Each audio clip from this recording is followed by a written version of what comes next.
March 3, 2020 meeting of the Town Plan and Zoning Commission for the Town of Fairfield. The first order of business are bills and communications, the meeting minutes from last time, February 25, 2020. I have a motion. So moved. Thank you. Motion to approve by Commissioner Brahman. Second. Second by Commissioner Noonan. Thank you. Any comments or changes? I didn't see any corrections in this one. No? No comments. Okay. Anyone else? Okay. All in favor, say aye. Aye. Any opposed? Abstentions? So the minutes are adopted unanimously. Next is new applications to recommend public hearing. Zoning regulation amendment, I'll just read these together. 2A and B, they're related. Zoning regulation amendment, application of 131 Beach Road LLC to amend section 5.1.4 of the zoning regulations, quote, additional permitted uses in the residential A zone, inclusionary village residential use with a housing opportunity or affordable housing component, close quote. And 131 Beach Road zoning compliance application of 131 Beach Road LLC pertaining to a 40-unit residential development pursuant to 830G of the Connecticut General Statutes in the A zone. Yes, Mr. Chairman, these two items are in fact together. 131 Beach Road is the address of the current, or the former, I should say, Masonic Lodge on Beach Road. We do have an application for a 40-unit residential development pursuant to the Affordable Housing Statute, and it's recommended to public hearing. Very good, thank you. Public hearings required on this. Can I have a motion? Move. Thank you. Motion to move to public hearing by Commissioner Francis. Second. Second by Commissioner Noonan. Thank you. Any comments or questions for staff? Yeah. I have a question. Yes. Is it really an affordable hearing? No, you should have the hard copy of the agenda. Okay. Should have been corrected. I mean, there was a typo in the original, and we corrected it. So you should have a corrected version. It says affordable housing component, not affordable hearing component. The original, the first version of the agenda that we sent to you had a typo. Yeah. Thank you. Not really a typo, but a miss. Very good. Will this require structural changes, enlarging, raising? Of the building? It's a complete demolition of the existing facility. Okay. Okay. Okay. All those in favor say aye. Aye. Any opposed? Abstentions? Okay, the items 2A and B are moved to public hearing unanimously. Next is old business, 391 Meadow Street, special exception application of attorney Frank Johnson on behalf of Pet Mom's Doggy Daycare to establish a dog daycare in a portion of an existing building. Okay, this property is a through property, meaning that it fronts both on Meadow Street and Kings Highway cutoff. The existing building is the site, is 2 stories from the Kings Highway perspective and single story from the Meadow Street perspective. The second floor of the building has a retail spa accessed from Meadow Street. A dog daycare use is proposed on the lower level, accessed from Kings Highway. This portion of the building was formerly used as a fuel oil company. It was Topar Fuel for many years. No exterior changes are proposed for the building with the exception of a fenced outdoor area for dogs. No physical changes are proposed to the exterior of the building. The regulations for such use are found in section 12.4.28.7 as a permitted use subject to a special exception, not to be occupied more than 1 dog per 50 square feet of indoor space, and there must be a fenced area for outdoor play, and the use must be licensed by the state of Connecticut and cannot abut a residential district.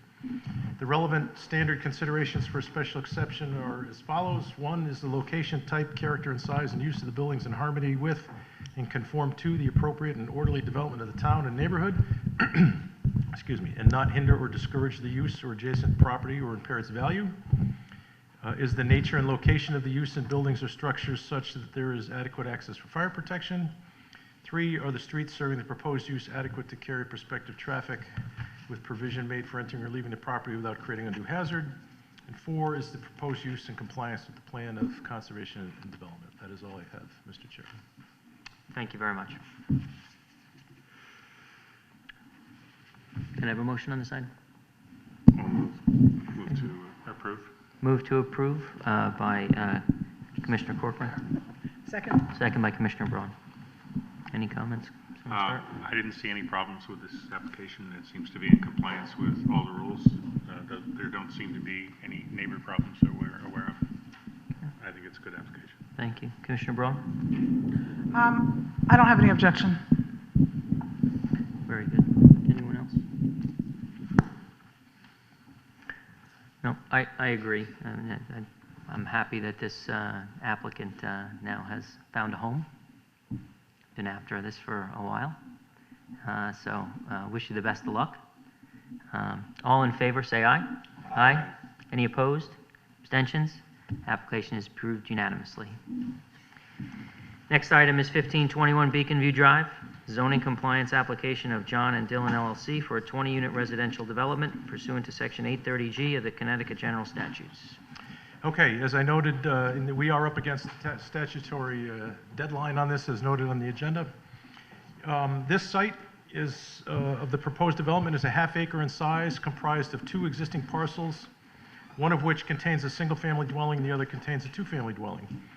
The applicant proposes to demolish the 2 existing dwellings and build a 4-story building with enclosed parking at the ground level, with 3 stories of residential totaling 20 apartments. This is a set-aside development under 8-30G of the Connecticut General Statutes, in which 6 of the 20 units are to be deed restricted as below market rate units. As this commission is aware from very recent applications, the standards for review of an affordable housing application differ from a typical zoning application. For a denial of an affordable housing application to be sustained, the burden is on the commission to prove, based on evidence in the record that was compiled, that the decision from which an appeal is taken and the reasons cited for the decision are supported by sufficient evidence in the record. The commission shall have also the burden to prove that A, the decision is necessary to protect a substantial public interest in health, safety, or other matters for which this commission can legally consider. B, that such public interests clearly outweigh the need for affordable housing. And C, such public interests cannot be protected by reasonable changes to the affordable housing development.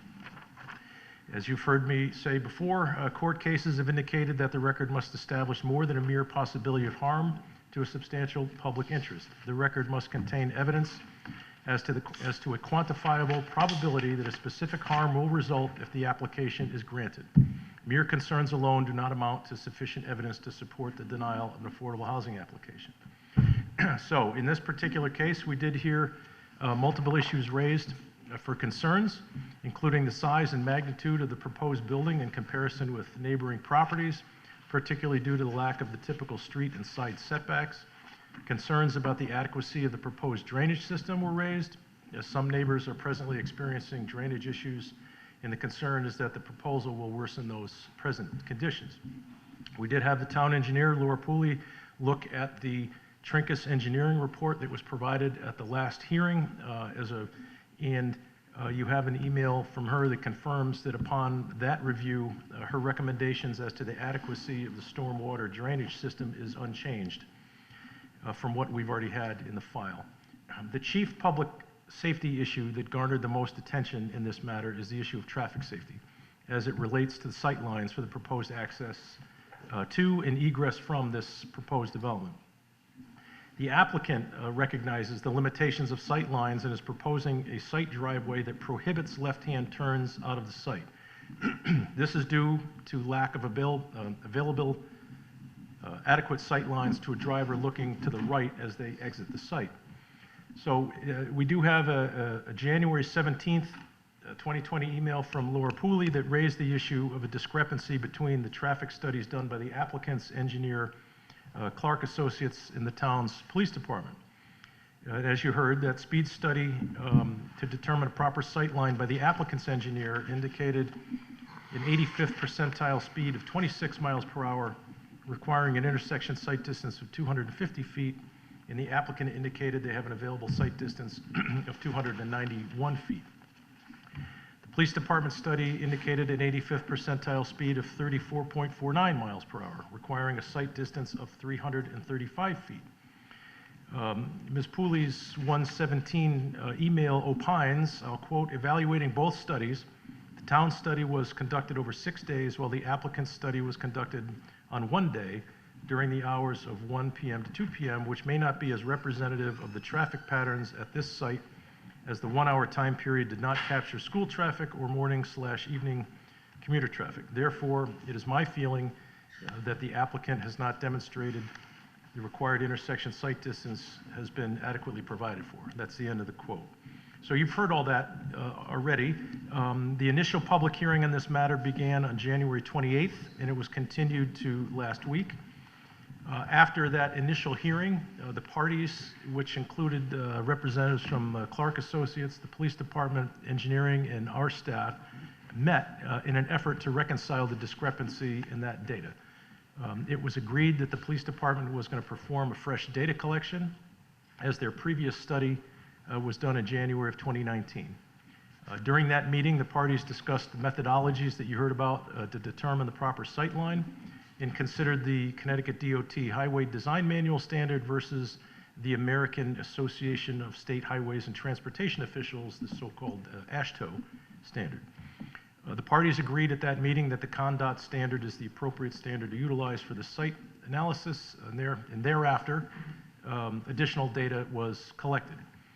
So subsequent to that, in February 21st, we did receive a subsequent email from Laura Pooley detailing the results of that new data collection done between the 14th of February and the 19th of February.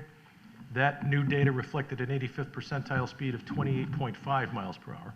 Using the CONDOT standard, that speed requires an intersection sight distance of 314.2 feet. And I will, again, it's a fairly lengthy quote from Ms. Pooley's email. The required sight line needed for vehicles exiting the site and making a right turn only onto Beacon View Drive, is 314 feet. The applicant has indicated that they have 291 feet and could possibly attain 301 feet in sightline distance, but still come short of the required sightline needed for a vehicle to safely exit this site. In addition, if vehicles are parked in the driveway owned by Patra Zaharis at 36 Beacon View Drive, the sightline will be reduced to 165 feet, which is a further reduction of the sightline. This property has also been identified as an area where the existing hedge is required to be reduced in height in order to provide adequate sightline per the applicant. Also, according to the applicant, the roadway in front of the Zaharis property will be posted as no parking, further promoting vehicles owned by residents of that property to park their vehicles in the driveway directly in front of the dwelling of which they reside. With reserved parking spaces located over 130 feet away on the proposed site, I would be inclined to believe that residents of 36 Beacon View Drive would opt to park in the driveway directly in front of their residence rather than on the off-site parking lot. In summary, the results of the speed study conducted by the Fairfield Police Department with the assistance of UConn T2 Center indicates that this proposal lacks the required sightline distance, and if approved, would create unsafe conditions for vehicles traveling on Beacon View Drive. This is all things that you already have seen in the record. And now, you also heard, from the applicant's engineer's response of the 24th, indicates that based upon updated surveys and analyses conducted by Land Surveying Services, the maximum intersection sight distance available to the left from the location of the proposed drive is 301 feet. The response report suggests that their previous findings of an 85th percentile speed of 26 miles per hour should be averaged with the police department's findings of 28.5 miles an hour to yield the 85th percentile speed of 27.25 miles an hour, which would require an intersection sightline distance of the 301 feet they have available. We heard from Captain Robert Calamaris of the police department, testified on the 25th, that it was his opinion based on the data collection using the CONDOT methodology and based on Ms. Pooley's report. His conclusion was the applicant does not have the ability to provide an adequate safe sight lines for traffic exiting the site. And in response to a question from the commission, Captain Calamaris further opined that the turning movement of a vehicle making a left-hand turn into the site would be even less safe than a right-hand turn exiting movement. We heard from the neighbor's traffic engineer, Fraser Walsh, provided a graphic representation of the required 314-foot sight distance based on the police department speed study. Mr. Walsh opined that the police department study should have more weight since the police study captured 3,347 vehicles versus the applicant's study of 40 vehicles for the speed analysis. In any case, Mr. Walsh suggested it was improper to average the two study results. He further opined that he agreed that the CONDOT methodology standard is the appropriate standard to use, and given the sight line cannot be achieved using that CONDOT methodology from the police data, that the sight line was therefore unsafe. So in follow-up to the issue that was raised regarding parking on the driveway, portions of which are in the town right-of-way, we do have an email. We looked for a citation. The Connecticut Motor Vehicle Law prohibits parking on a sidewalk, but if there's no sidewalk present in the right-of-way, the statute is silent with respect to parking in the right-of-way in the absence of a sidewalk. So given all this, given the record on this matter, the commission must make findings as to whether the lack of the adequate sight line is A, a matter of substantial interest in public health and safety, B, that such interest outweighs the need for affordable housing, and C, that such public interest cannot be protected by reasonable changes to the affordable housing development. That is my report, Mr. Chairman. Thank you very much. So just a matter of housekeeping, Commissioner Braun has recused herself, and Commissioner Gordon will be sitting in her place. And otherwise, all of the other commissioners are present and are up to speed on the application, either attended or watching all the videos from the hearings. So with that, can I have a motion so we can begin discussing this item? Commissioner Noonan? I would move to deny the application. Okay. Motion. Respectfully, I think procedurally the motion should be to approve, since the motion to deny, if not passed, would put us in a procedural morass. Fair. It does beg the question, if a motion is to approve fails, then it's deemed denied. But Mr. Wendt? A motion, it is true that if there is a motion to deny that fails, then you would need a subsequent motion to have a decision. Right. So, I think at that point, if we had a motion to deny that was approved, then the application would be denied, right? And so Commissioner Noonan has made such a motion, and the other commissioners now have an opportunity to second that. I will second it. Seconded by Commissioner Corcoran. So the motion on the table now is to deny. Commissioner Noonan, do you want to start with Yes, some comments? I shall. Essentially, my denial will be based upon the sight lines. Mr. Wendt has gone through pretty thoroughly the substance of the hearings with respect to the sight lines and where they are with that. I don't feel the need to really rehash what was said, but I find that the sight lines are, as they say, is a substantial interest in public safety with respect to traffic being able to exit safely and to enter, taking left-hand turns. The captain was pretty clear that taking a left-hand turn would be just as unsafe as taking a right exit with the unsafe in the short sight line distance that was provided by the applicant, or at least has been presented to us. In addition, I asked specifically about taking left-hand turns out of the site. The applicant acknowledged that taking a left-hand turn out of the site would be unsafe by its requirement that its tenants would only be allowed right-hand turns. I asked the captain how effective those are, and initially said depends on the curbing, but the chair, you himself, brought up the one by the sportsplex, and he noted that the curb was destroyed because people kept taking illegal left-hand turns, or is it right-hand turns? Right-hand turns. That's been my experience in other areas, whether that these required, prohibiting left-hand turns out of what could be a, residential area are not going to be effective.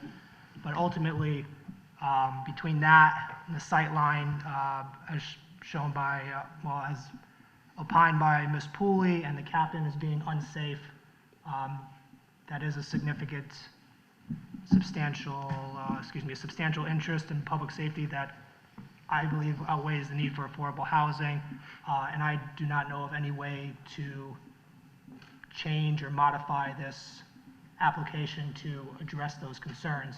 Already, the things have been done in order for the proposed sightline to be effective, cutting down hedges.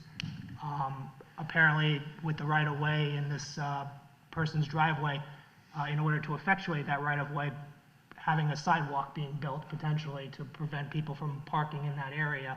There is no sidewalk. Well, there is no sidewalk, but I mean, in my... I'll address that. No, but right now, there is no sidewalk. People, I think, will be able to park in that driveway at any part up until the street, unless the sideway is put in. Also, there would have to be some restrictions on the parking in front of that house with the hedges. So already we have 3 accommodations that fail to help alleviate the sightline concern. And aside from changing the road itself, I know of no other reasonable accommodation to be made. I will say that I give no credibility to the during the opposition, we had a lot of ad hominem attacks against the builder. I give them no credibility. I find that such attacks really are not warranted in a civil discourse like this, and in fact probably not only provided no value to the opposition, but probably impaired their arguments to some extent. But overall, with position to the sightlines, I find that to be the basis of my denial. Excellent. Something I guess I'll address. You mentioned, Mr. Wentz' summary recitation of the record and the facts.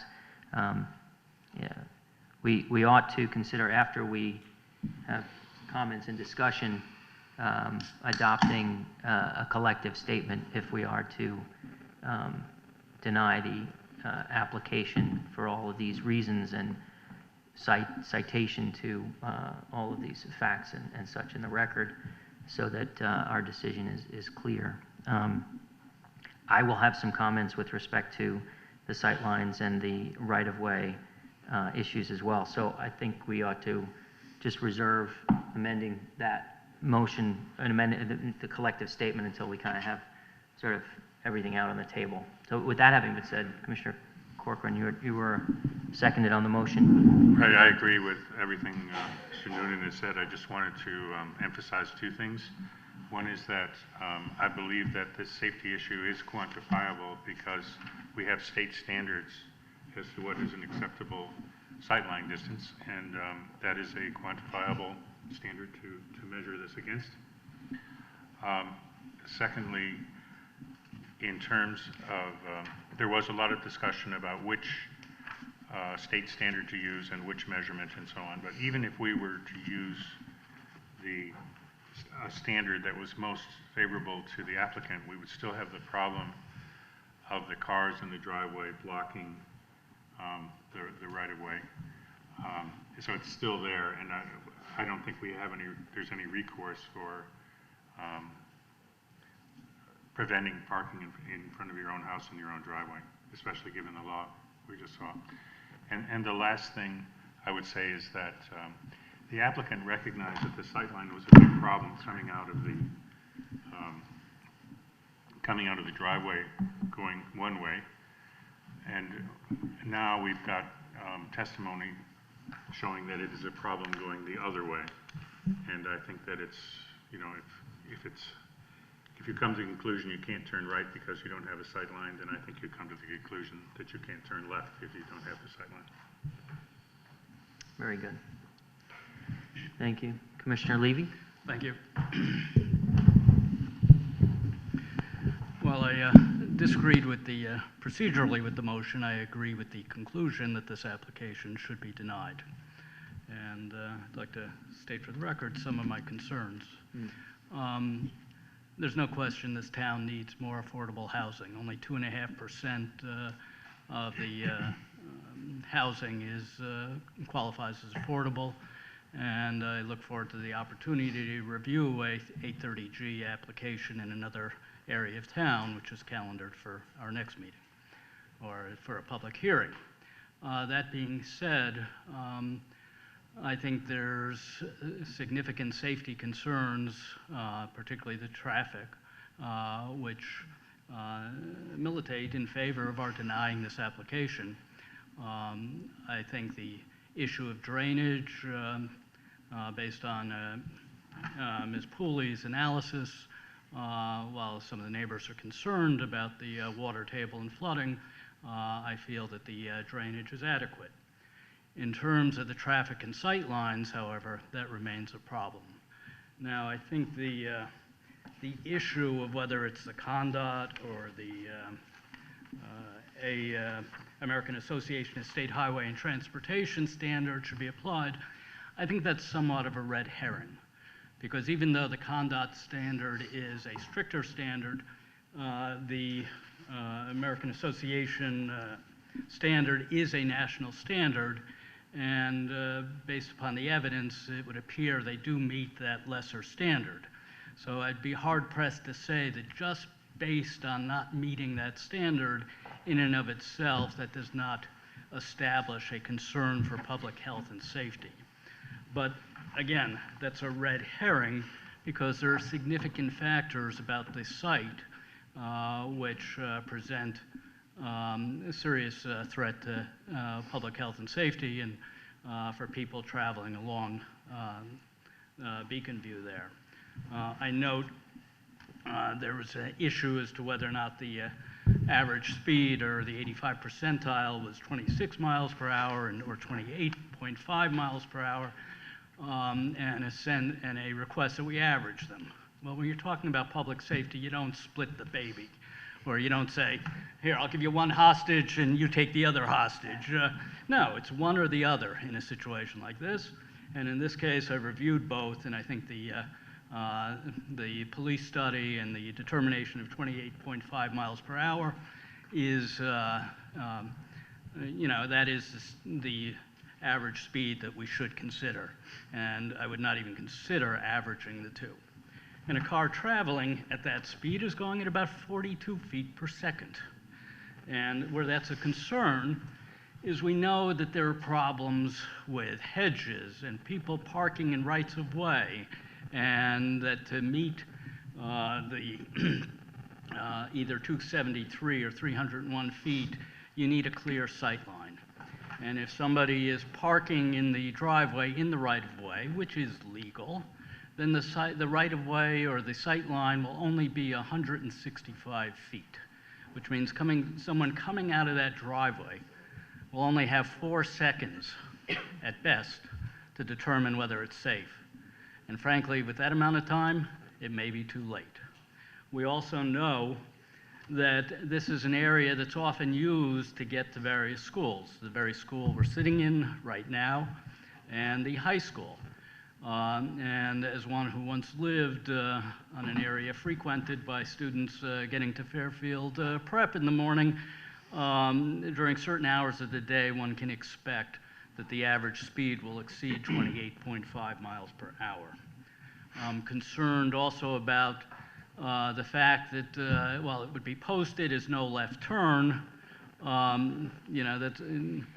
there's no likelihood that that's going to be obeyed. In fact, the probability is that people are going to take left turns, because if they're going to Black Rock Turnpike, they're not going to drive all the way around the block and then head to Black Rock Turnpike. They're going to take a left turn when there's nobody around, and that could be disastrous. So again, it's not a question of what standard to apply.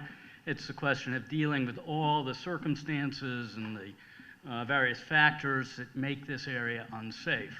So to my mind, it's not a possibility of an accident. It's not speculative. To my mind, there's a probability, a significant probability of an accident. It's not a question of whether or not some student might be involved in an accident on the way to school, or is one of the 20 residents of the property getting hit on the left side as they try to exit when their sight lines are blocked. To my mind, there's a substantial likelihood of danger, and it's just a question not if, but when it'll happen. Thank you. Thank you very much, Commissioner Levy. Interesting, just to your point, and then I'll move along down the line. Commissioner Brayman, I know you're waiting patiently.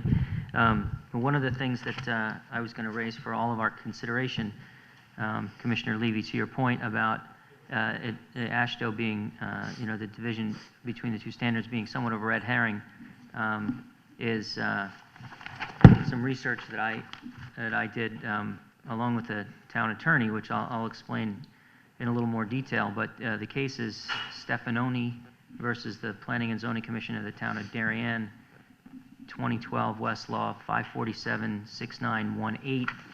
And there, the court states, in this case, the court upheld a denial of an application under 830G for, in part, a demonstrated traffic and safety concern that outweigh the need for affordable housing. And there the court said, quote, "The commission has seen no indication from the DOT that the sight lines have been resolved to their satisfaction," close quote. Quote, "In addition, regarding possible DOT approval, the commission relies on Blakeman versus Planning Commission, citation omitted, quote, "The conditions which might make an intersection unsafe and are many and varied. No one standard could ever be adopted to cover adequately all future cases. Judgment and experience must be applied in each instance, and an administrative agency such as the defendant," which is the equivalent to our Town Plan and Zoning Commission, "may act upon its own knowledge and observation as well as the evidence presented to it at a hearing," close quote. Further citations omitted. Quote, "It is clear from the discussion above that neither the Commission's regulations nor the DOT standards are controlling here. The test is whether substantial safety concerns outweigh the need for affordable housing," period, close quote. So, to your point, it's kind of like either they have it or they don't. And, Mr. Fallon's arguments about, well, it could be, 5 or 10 one way or the other, and strict compliance with the standard is not necessarily the determining factor, is a pretty good point. But all of these other issues, which I have some more comments about, substantially impact the actual facts on the ground. And the equivalent to that is we don't take the sight lines based upon the posted speed limit. It's not that the police don't enforce speeding, but you go out and you estimate based upon the studies what the 85th percentile is. So some of the people are actually going to be traveling more than 28.5 miles an hour. So that 4 seconds you cited is actually reduced for certain in at least 15% of the cases, right? It's 3 or 2 seconds or less. Anyway, your points are very well taken. Commissioner Brayman? Thank you, Mr. Chair. The Affordable Housing Statute obviously gives us the responsibility to consider the state's strong public policy in encouraging and promoting affordable housing, while at the same time charging us with the responsibility of making sure that affordable housing is constructed in a way that is safe and does not endanger public health, safety, or other matters which we can legally consider. I think here, I agree with much of what has been said. I think this application has to be denied. I think the applicant has tried to demonstrate that there are adequate sight lines, that there is the requisite protection for public safety. But unfortunately for the applicant, there are far too many stars that would have to align in order for that adequate sight distance to be present, given the nature of the site and given the nature of the development that's proposed. Although I think the problem is really inherent in the site, the way that the roads are constructed the sightlines that exist and the maximum sightlines that could be achieved in any event. I haven't heard any testimony or evidence that a different kind of development would not have the same problem with sightlines. I think we have to give consideration, and I do credit the testimony on evidence from Laura Pooley and from Captain Calamaras, that the proposed development would cause a condition that is unsafe in terms of traffic, and that the sightline required, not by some particular regulatory standard, but the sightline required for safety has not been achieved and cannot be achieved. I think that under the circumstances, our duties under the law require us to deny this application because the harm, the quantifiable risk of harm here that could be caused by inadequate sight distance for traffic does clearly outweigh the strong need for affordable housing, and that there are not reasonable changes that could be made that could eliminate this concern. Very good, thank you. Commissioner Gordon. I just want to add one thing that I think might also be unsafe is you talked about no parking on the street, but I think on the other one you said that that's a recommendation that you can make to have that implemented. So you can make the recommendation, and then that's another thing that may not be followed, and then you have cars on the street as well.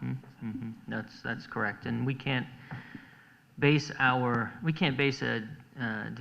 approval here on a condition that another town agency or body like the police department will take some other action. We would have to, in some way, condition the approval if there is no parking, but I don't know how we would do that in bounds with that area of the law. And I didn't actually, well, that's a point well taken. Thank you. Commissioner? I can't think of a thing to add. All right. They No, have very said- good, said very good. everything, and They're very it has good. to be denied for those safety reasons. I appreciate that. I agree with the comments, as I've shared briefly just now, of my fellow commissioners. Look, I appreciate the interest in our community supporting affordable housing, the investment, frankly, of time, money, energy, and your passion, right, for this. But this is not the right site for this development. I struggled with that whole. I mean, you heard me with Fallon arguing over the two and the averaging of the tests. I agree with you, Commissioner Levy. It is binary. I mean, you don't average them simply because the two exist. You I think find one credible and one not. I don't find the 20 cars in each direction in 1 hour credible. I should say I find the police study over 5 days of 3,300 plus cars more credible, right, than the other. And I don't think it's a matter of applying one standard over the other based upon the law that I researched, because it's a matter of, as Commissioner Brayman stated, whether you have safe sight lines. And as Commissioner Corcoran mentioned, the benchmark for that typically are the standards, right? This is, if we achieve that minimum, then I think we have a presumption that it's safe. But as Attorney Fallon argued, notwithstanding that presumption, there may be circumstances where even though you don't quite meet that, if you fall a couple of feet short or what have you, maybe there are other circumstances in the mix that even the Connecticut DOT might approve it, because even though you don't quite meet the standard, nonetheless you have safe sight lines, or they consider them to be safe. And And so I kind of struggled with that, and I asked Mr. Wendt to reach out to the other agencies in town for their feedback on the issue of this parking spot in the driveway, because to me, this is a real problem, right? Attorney Fallon argued, well, no, we have to consider the line of sight irrespective of that, because that's not a legal parking space, right? You know, we have to consider the line of sight notwithstanding that. But so can we enforce that? I wasn't clear. What is the authority, I asked, and he didn't provide me with an answer. Mr. Wendt got a response from Bill Hurley that, you know, the statute about the sidewalk, there are no sidewalks here, so it's inapplicable. So I reached out to the town attorney, James Baldwin, and consulted with him for some research and advice. I also did my own research. So he conducted legal research. He reached out to the police chief, Chief Liddy, had a conversation with him. We researched state statutes to find some authority, some answer to the question of whether there was an enforcement possibility here. And Chief Liddy confirmed that there is no enforcement mechanism that he's aware of that the police department could use to prevent a property owner from parking in their driveway, even if it is in the right-of-way where there are no sidewalks on the street. Collectively, me and the town attorney could find no legal authority for the proposition that the town, as a body, could prevent a private property owner from parking in the driveway in this way. And I really chased this down quite a rabbit hole, because I was totally unsatisfied with Mr. Fallon's argument that we had to do this way. Because if that is the case, then the sight lines are only 165 feet. And if that situation were to persist, then it really isn't just a matter of a couple of feet. This is really unsafe, as Commissioner Levy analyzed. And it's not angels dancing on a head of a pin, as Attorney Fallon suggested. I'm not willing to take that chance. This is life and death. This is people's, you know, lives. These are really serious matters that are entrusted to us as elected officials in the town to consider and make a decision about. Oh, no, sure, it's safe, that's fine. And I'm not willing to take that risk. So, you know, after all of this work that we've done, I've concluded that the town has no duty to enforce a car parked in driveway in a right-of-way where there's no driveway, and there's no enforcement mechanism for us to do that, even if we wanted to. We have to look at this scenario in the same way that we do this relative speed or the average speed on the roadway.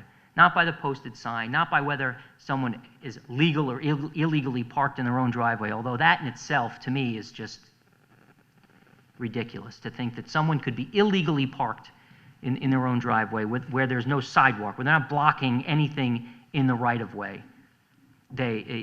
Private property owners are laying pavement, they're putting cobblestones in the right-of-way, they're maintaining their property, they're not impeding any other activity in the right-of-way. They have a right to the use and enjoyment of their property. And for us to suggest that these private property owners, Mr. Zaharis and his tenants, can't park in their own driveway as they wish, I think is unfounded. We were not able to find a single case on point for the proposition that the town has enforcement authority over a private property owner on these facts. And I think that's because we're trying to prove a negative, you know? It's like, what authority exists for the proposition that we don't have the authority? You know, spent the time to chase that down. At 165 feet, it's unsafe. We have the testimony and the statements from our police chief, from our police captain, from our town engineer, from a traffic expert. And I don't do this easily. I don't take this lightly, you know?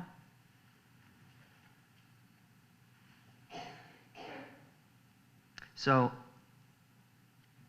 I won't belabor the point any longer. I mean, it sounds like we have a consensus here. What we need to do is figure out how we're going to proceed, given in what I would suggest we adopt a collective statement in matters such as this, right?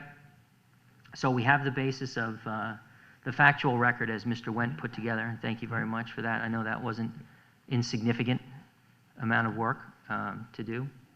I think that Commissioner Noonan also raised some additional facts as a basis for this.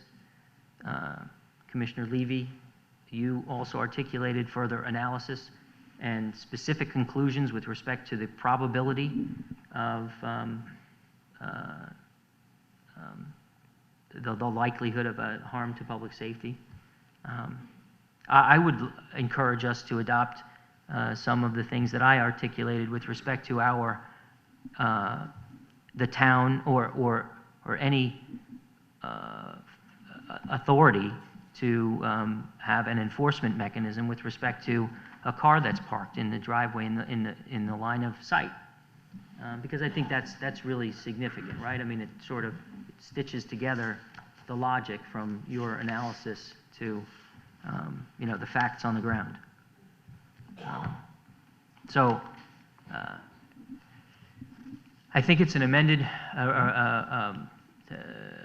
motion to adopt a collective statement which consists of Mr. Wendt's summary, Mr. Noonan's comments, Commissioner Levy's comments, and mine. Commissioner Brayman, do you think that there's anything that I've missed from the various places here? I do not.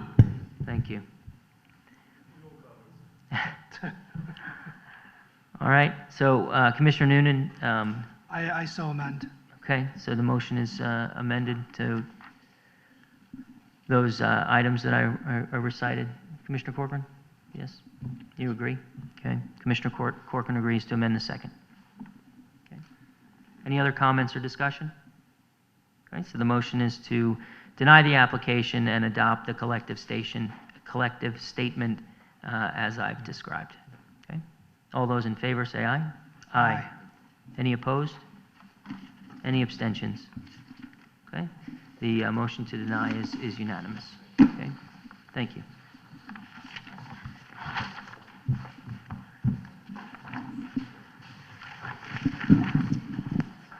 So the next item on our agenda is a public hearing. So I'll read these together as they are related. Can someone get Commissioner Braun? 2 minutes? Yeah, okay. Why don't we take 2-minute recess so that we can reconfigure and we'll get back together. Call the hearing back to order. So the next items on our agenda are our public hearing. I'll call them together and then we'll have this procedural matter after that. The zoning regulation amendment, application of Black Rock Realty LLC to amend section 21.16 of the zoning regulations in the Transportation Commercial Park area, and 160 and 219 Ash Creek Boulevard, special permit and coastal site plan application of Black Rock Realty LLC pertaining to the construction of a mixed-use commercial and residential development, designed industrial district, Transportation Commercial Park. Before we get started, I believe we have a procedural matter. I have somewhat of a history with this project. I have not prejudged it in any way, and we're in a different world now than we were during my long history of wetlands involvement. But in light of my history, I'm going to recuse myself. So thank you. Okay. Thank you, Commissioner Braun. And so Commissioner Elliott? You are on the matter. All right. Very good. Attorney Fitzpatrick. Mr. Chairman, members of the commission. All the way to the top. Yep. There you go. Mr. Chairman, members of the commission, for the record, my name is Bill Fitzpatrick. I'm an attorney in Fairfield with the law firm of Fitzpatrick, Frey, and Bologna. We have offices at 1735 Post Road. I'm here this evening representing BlackRock Realty LLC in the continuation of the public hearing of February 11, 2020. The applicant appreciates the scheduling of this special meeting. At this point, Mr. Chairman, I'd like to introduce several members of the applicant's team of experts to outline the submissions made to the commission. They were submitted a week ago in response to issues raised by the commission at the initial public hearing. First, I would like to introduce Mr. Earl Govan, a landscape architect with the firm of Blades and Govan with offices in Fairfield. Earl. Thank you, Bill. I would like to discuss a couple of the pedestrian walkway issues. We do have an exhibit here that shows the distance from the amenity area, the furthest point. Let me see if I can get this to work. Here we go. The furthest point away from our project is the amenity area. The distance that one would walk to the platform is roughly 1,250 or 1,200 feet.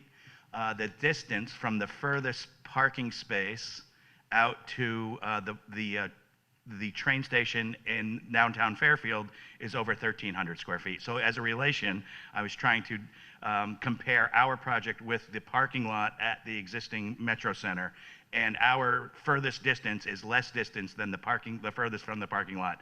So I was just trying to make a comparison that this project is not that far of a walk. It's 3.5 minutes from the furthest point of any of the units to the train station, which I think is a reasonable walking distance. So I think that was answering one question. It seemed like a long way to walk to the train station. My second point, or my second area of discussion, was one of pedestrian routes. We have 3 routes outlined. The green route is a public access route, which is publicly owned property and sidewalks. The blue route is a publicly accessed private property. And then the red route is a private walkway on private property, which would be gated to prevent public from accessing it. So we have the green walkway, obviously, on the conservation walk. We have the bridge over to Fox Street in Bridgeport, and then we have the right-of-way on both sides of Ash Creek, which is public property.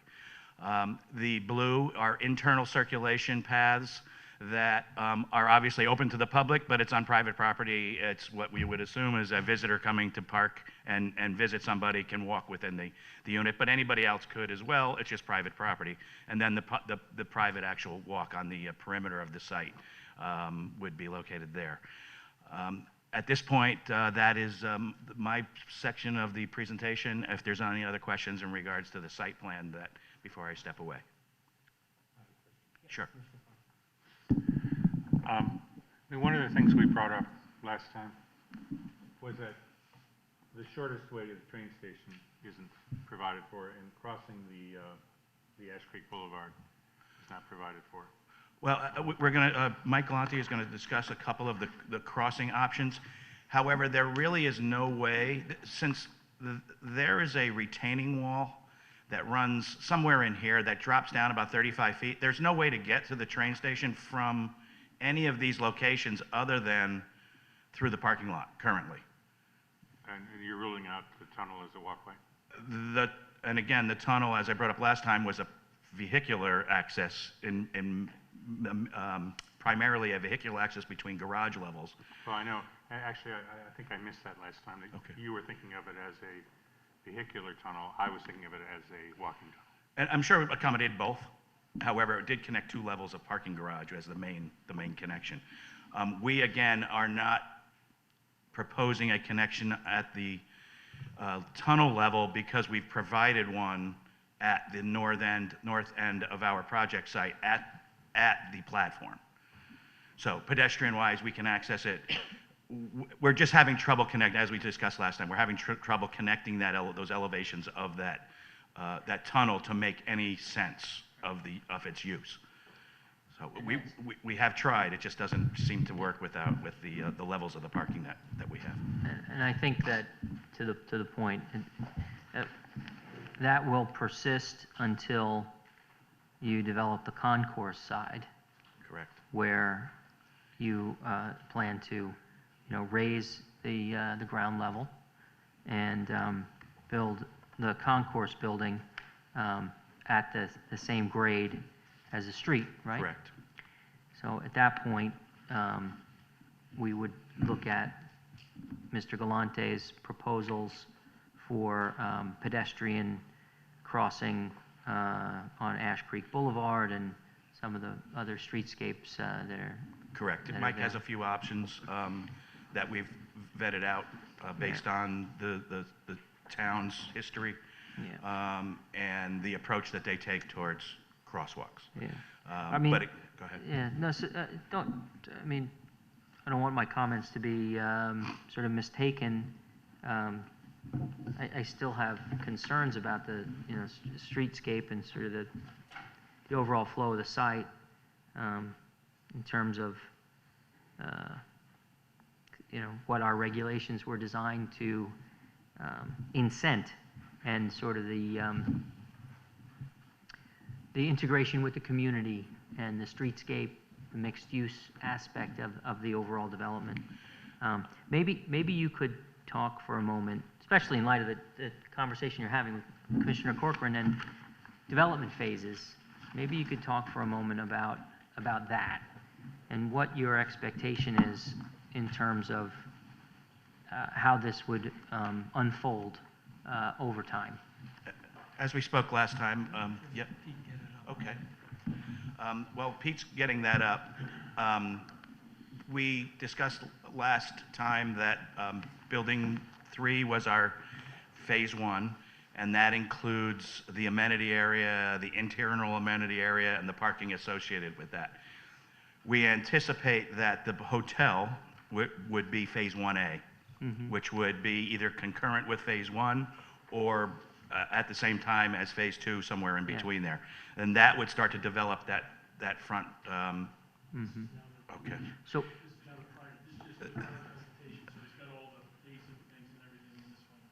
So, Sure.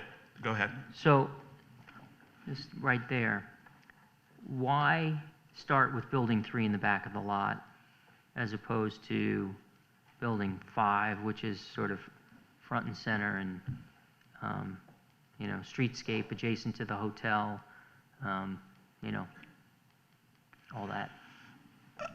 The main reason for starting with Phase 1 as Building 1 is, again, having the proximity to the amenity area. Obviously, as a developer would like to promote having an amenity area that he can show to prospective tenants. The interior of that building is associated with the amenities. So there's a kind of hand-in-hand. The workout areas, the showers, the bathrooms for the amenity area are located in Building 3. So they kind of go hand-in-hand, which is why we were thinking that the hotel then would be Phase 2, which would then start to enliven the street and give us our second access into the site. Building 5, which could be built at any time, does present some problems with us in terms of accessing the site, utilizing its area for staging. There's a number of reasons why 5 is the last.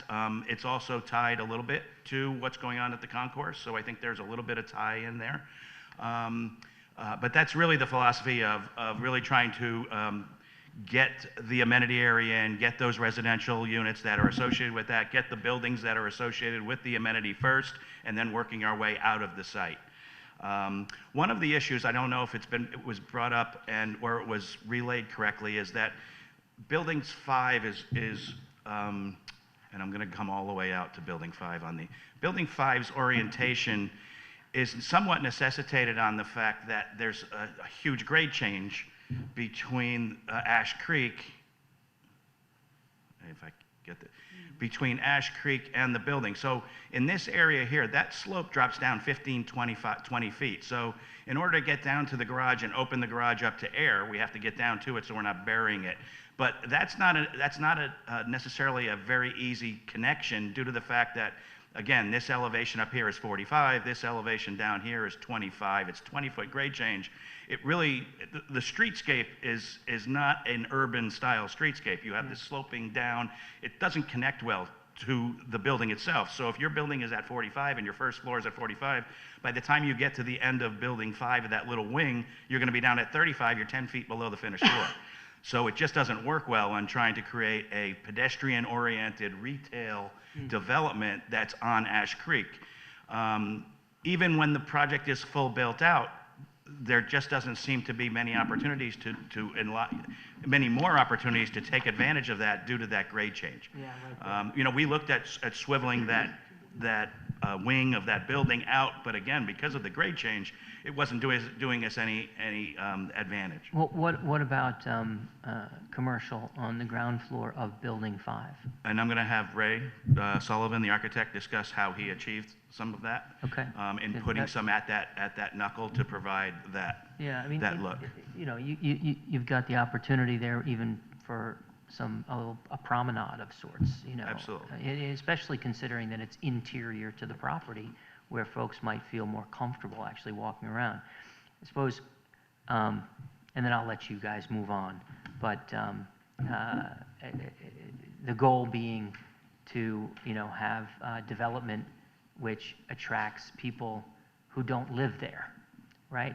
You know, trying to have something there for folks to come and visit. You know, they're coming to the train station, maybe they do have a reason to go over to the mixed-use development and not wait 5, 10, 15 years until the concourse is built, right? Understood. Yeah, all right. At this point, I'm going to turn it back to Bill.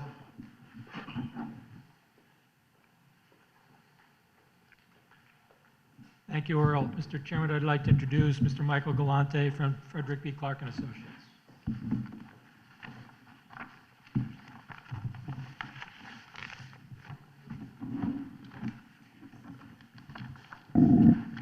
Mike Galante, Frederick Clark Associates, and now Hardesty in Hanover. I'm going to just reference tonight my February 24th, 2020 letter, which refers to crosswalk options on Ash Creek Boulevard. And then I'll just get into my suggestions. What I attached, which the chairman is actually flipping through at the moment, is some of the samples of different types of crosswalk control, if you will.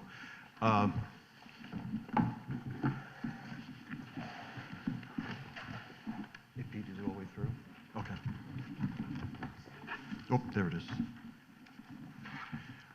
What's behind you is just the figure that's in the report itself, in the letter report, which is the same figure in some respects as that's in the actual traffic study. The difference is, let me take you through it first. The red lines are the recommendations for pavement markings, left turn lanes, raised medians, driveway locations, and so on for the development on both sides of Ash Creek. The bottom left is the side that's really in question tonight in the last hearing, which is all of the buildings, developments, the residential buildings, and the hotel and the associated parking. On the top of the Ash Creek, or on the train station side, parking area is the future concourse building.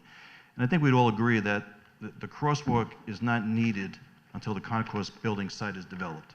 And it may be, as you said, it could be 5 years, 10 years, or 50, we don't know that. So whatever we're talking about tonight as far as a crosswalk option or opportunity would not be realized even with any of the buildings built on the main site, which is the bottom left corner of that sheet itself, but sometime in the future. The driveways shown on the bottom into the main part of the site itself are driveways that are part of the site plan. The driveways shown on the concourse side are actually the previously approved driveways from several years ago, approved by the town and approved by what was known at the time as the State Traffic Commission, STC.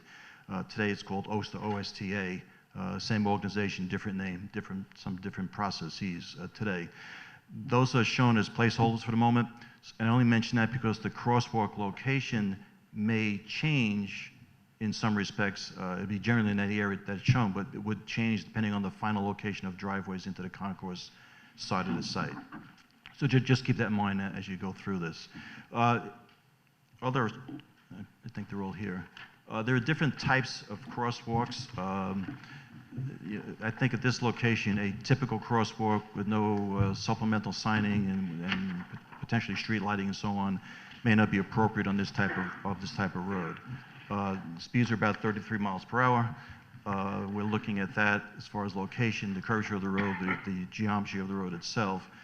One thing that was mentioned at the last meeting was, a raised crosswalk, for example. Raised crosswalks are great at the proper place in a shopping center, a local road. I wouldn't suggest it in this type of road. It'd be nice to have that, but I think it'd be inappropriate. My concern is the motorists traveling on this type of road is not expecting a raised crosswalk because it's more of a thoroughfare type of road itself. If I was to, you would probably ask me, where would you consider a raised crosswalk? At the train station in town by the Naughty Dolphin pizza place. I would talk about that type of a location for a raised crosswalk. Yeah, so why isn't there a stop sign on the other side of the street? You're coming, Naughty Dolphin's on your right, you come up to a stop sign, the people come in no, there's a stop, there's not a stop sign? There's a stop sign going... The opposite way? There's one? Now, I think it's going away from the train station building. There you go. Yeah, but there isn't one in the other direction. Yeah, weird. Just for a moment, what I find terrible for that location is the actual lighting at night. You can't see. Yeah, it's very dark. But that's the type of place that I would talk about a raised crosswalk because it's very low speed. You want motorists to drive very slowly. Here you have a motorist driving at whatever speed, and then you're asking them to really slow down abruptly. I'd rather have them pay attention to the person crossing with the proper signing, proper pavement treatment, and signing and lights that go with that. What about the rectangular rapid flash beacon with the buffer and the median in the center? We're actually suggesting that. Yeah. Yeah, and there are different types of that type of traffic signal. And Chairman, you mentioned the one in Stanford on Washington Boulevard last time, Yep. and I drive through that like many people on a regular basis. We do a lot of work in Stanford, so we're there at City Hall quite a bit. What I find with those signals is drivers don't know what to do. Yeah. Because it's a blacked out traffic signal.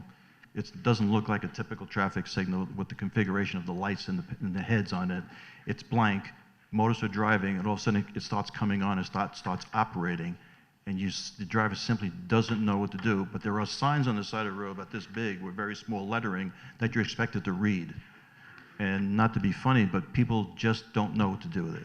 So I'm very reluctant to put up that type of traffic signal or traffic control. And I'm calling it traffic signal. The typical traffic signal, the red, the lights, the red, yellow, green, is not appropriate for this type of crosswalk. One, because it wouldn't meet warrants for vehicular activity. You don't put up that type of traffic signal, a standard traffic signal for just pedestrian control. The state has finally adopted different types of signs, which are the samples in that package, for strictly a pedestrian crossing. And that's what we're suggesting. I'm suggesting a crosswalk at some location shown on that concept, which is figure 39, which I'll bring it back actually. This one here, if I can get this to work, shown right about there. Now that's a approximate location, and the reason why I say that because this driveway could move in the future. We don't know that. So this crosswalk could be really pretty much anywhere in here, for example. That's the location. So would that crosswalk only be put in after the parking garage was put in? It would go in as part of the concourse site development. Okay, that would be the time. It wouldn't go in with the hotel or building 5, because you have no reason to cross the road at that point in time. Sure you do. Why not? There's no place to go unless you There's walk a train over. station. You can't get there from that side of the road. The walkway to get to the platform is on the main site side. I know where you put the walkway, but I'm saying it's not the direct way to get there. Okay. I mean, Okay. so Well, we're showing eventually 2 ways of getting to the train station, but this concept with the crosswalks is getting you to the concourse site, which eventually gets you down to the train station platform or into the garage underneath the concourse. The initial way of getting to the platform is from the, let's call it the hotel side, down to the platform. There's no way to get to the platform you're from saying the... because the parking lot is so much lower than Ash Creek Boulevard. Well, parking garage is not there yet. It wouldn't be there because it's underneath the concourse building. I understand what's Yeah. there now. I'm clear on that. Okay. So I'm just saying that I was expecting to see some way to get down to the parking lot level at the end of the crosswalk. But you're Okay. saying the way you're going to wait until you build the concourse to put the crosswalk in. That's correct, yeah. And by the way, just for reference, Pete, this is the wrong figure. The one that's in the package that you were given one that's dated September 24th, is the correct one.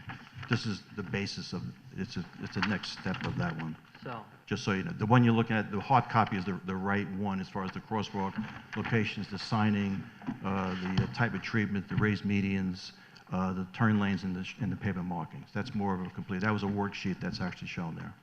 Okay? But I mean, I understand what you're saying. I mean, we'll have to work this out, but in my mind, in our minds, there's no need to put a crosswalk in just yet. Because in my mind, there's no place to go on that side of the street. Certainly not towards the train station itself, the platform at this point.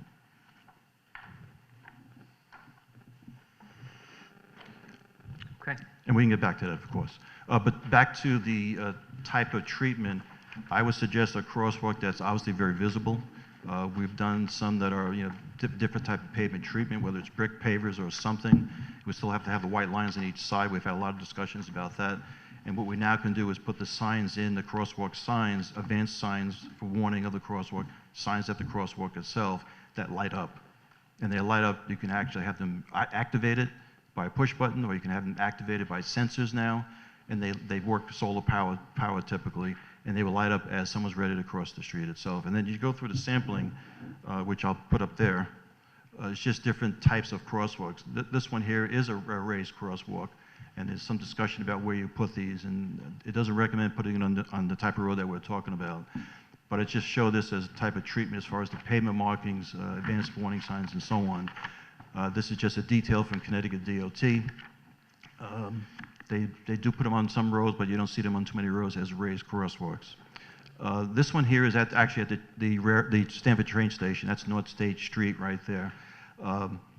That is a raised crosswalk installed not long ago. It's very big, very high pedestrian activity there, more than we'd ever see on our site on Ash Creek.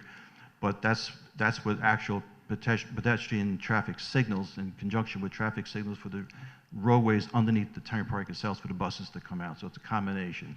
And we're actually doing lots of work right in that area. We actually have pedestrian counts and analyses of that. Next one is just, this is Washington Boulevard actually. There are, I think, 2 on Washington Boulevard now. This is a new treatment that the state recently approved a couple of years ago, and you started seeing them. I know there are some other places in the state, but I know of these 2, which are close to home here. This is in Stamford itself. This is the one I was referring to before. Motorists really don't know what to do with it. Maybe as they see more and more around the state, they might start understanding it. But I feel more comfortable with the signs on the side of the road, which is later on. And you'll see in this concept, you actually have someone crossing the street. There's a median, obviously, in the middle. And it's designed so you just don't simply go across all the lanes in both directions. You actually have to go through a pattern of zigzagging to get to the other side. This is just a shot overhead with raised medians and a crosswalk. And this is actually what we're proposing, this type of treatment, a crosswalk, a raised median for someone to be protected by motorists.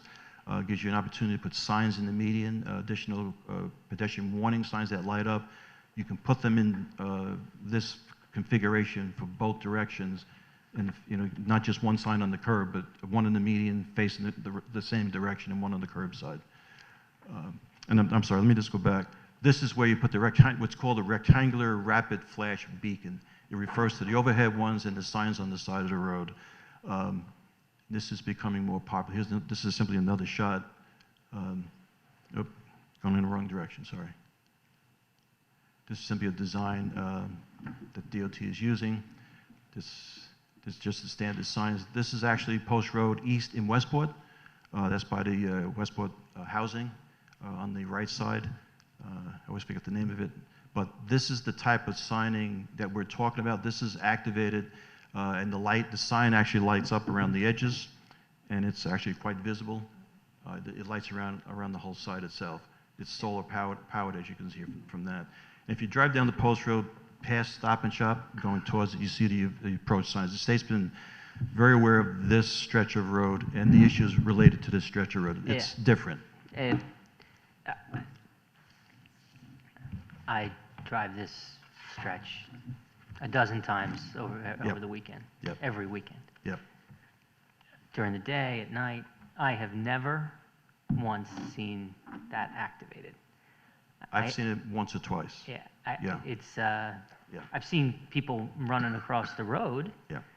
but not activating that to stop traffic. And I would agree with you, it's lightly used. Yeah.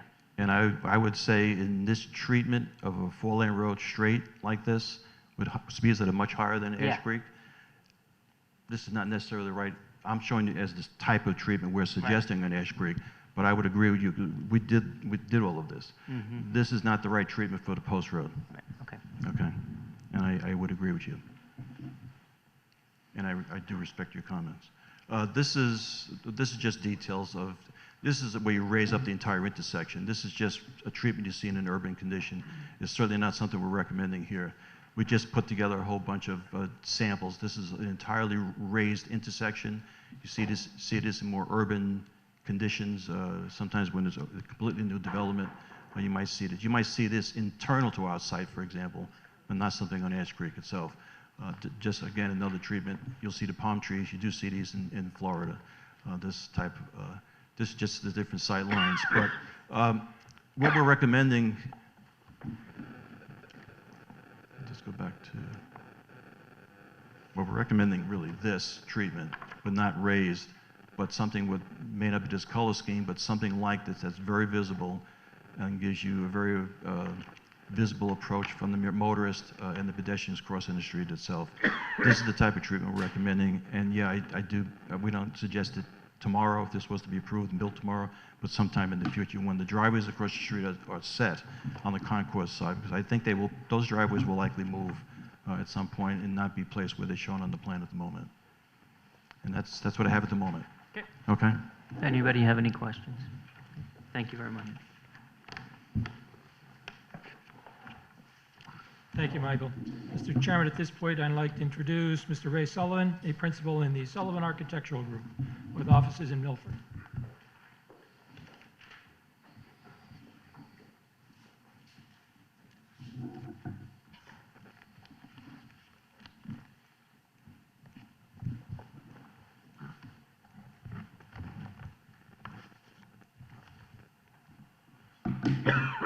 Good evening. For the record, my name is Ray Sullivan of the Sullivan Architectural Group, 155 Broad Street in Milford. When we first envisioned this project, this particular building 5 was squared off, and it was at the corner of the main access point into the property. So, you know, we thought it was best to kind of clip the corner and open the corner up irregardless. And so what you have in that darker shaded area inside the building is about 2,500 square feet, where we're showing a cafe, a lobby, and a, you know, kind of amenity lounge. You know, building number 5 happens to be a long way from the main amenity area, diagonally across the property. You know, all the residents like to get out of their unit, you know, whether or not they're working on their laptops or just visiting with one another. So we've got a 2,500 square foot interior area, and then that outdoor plaza is approximately 5,000 square feet. And we envision, you know, perhaps a cafe on the corner, which would spill out, you know, onto that plaza.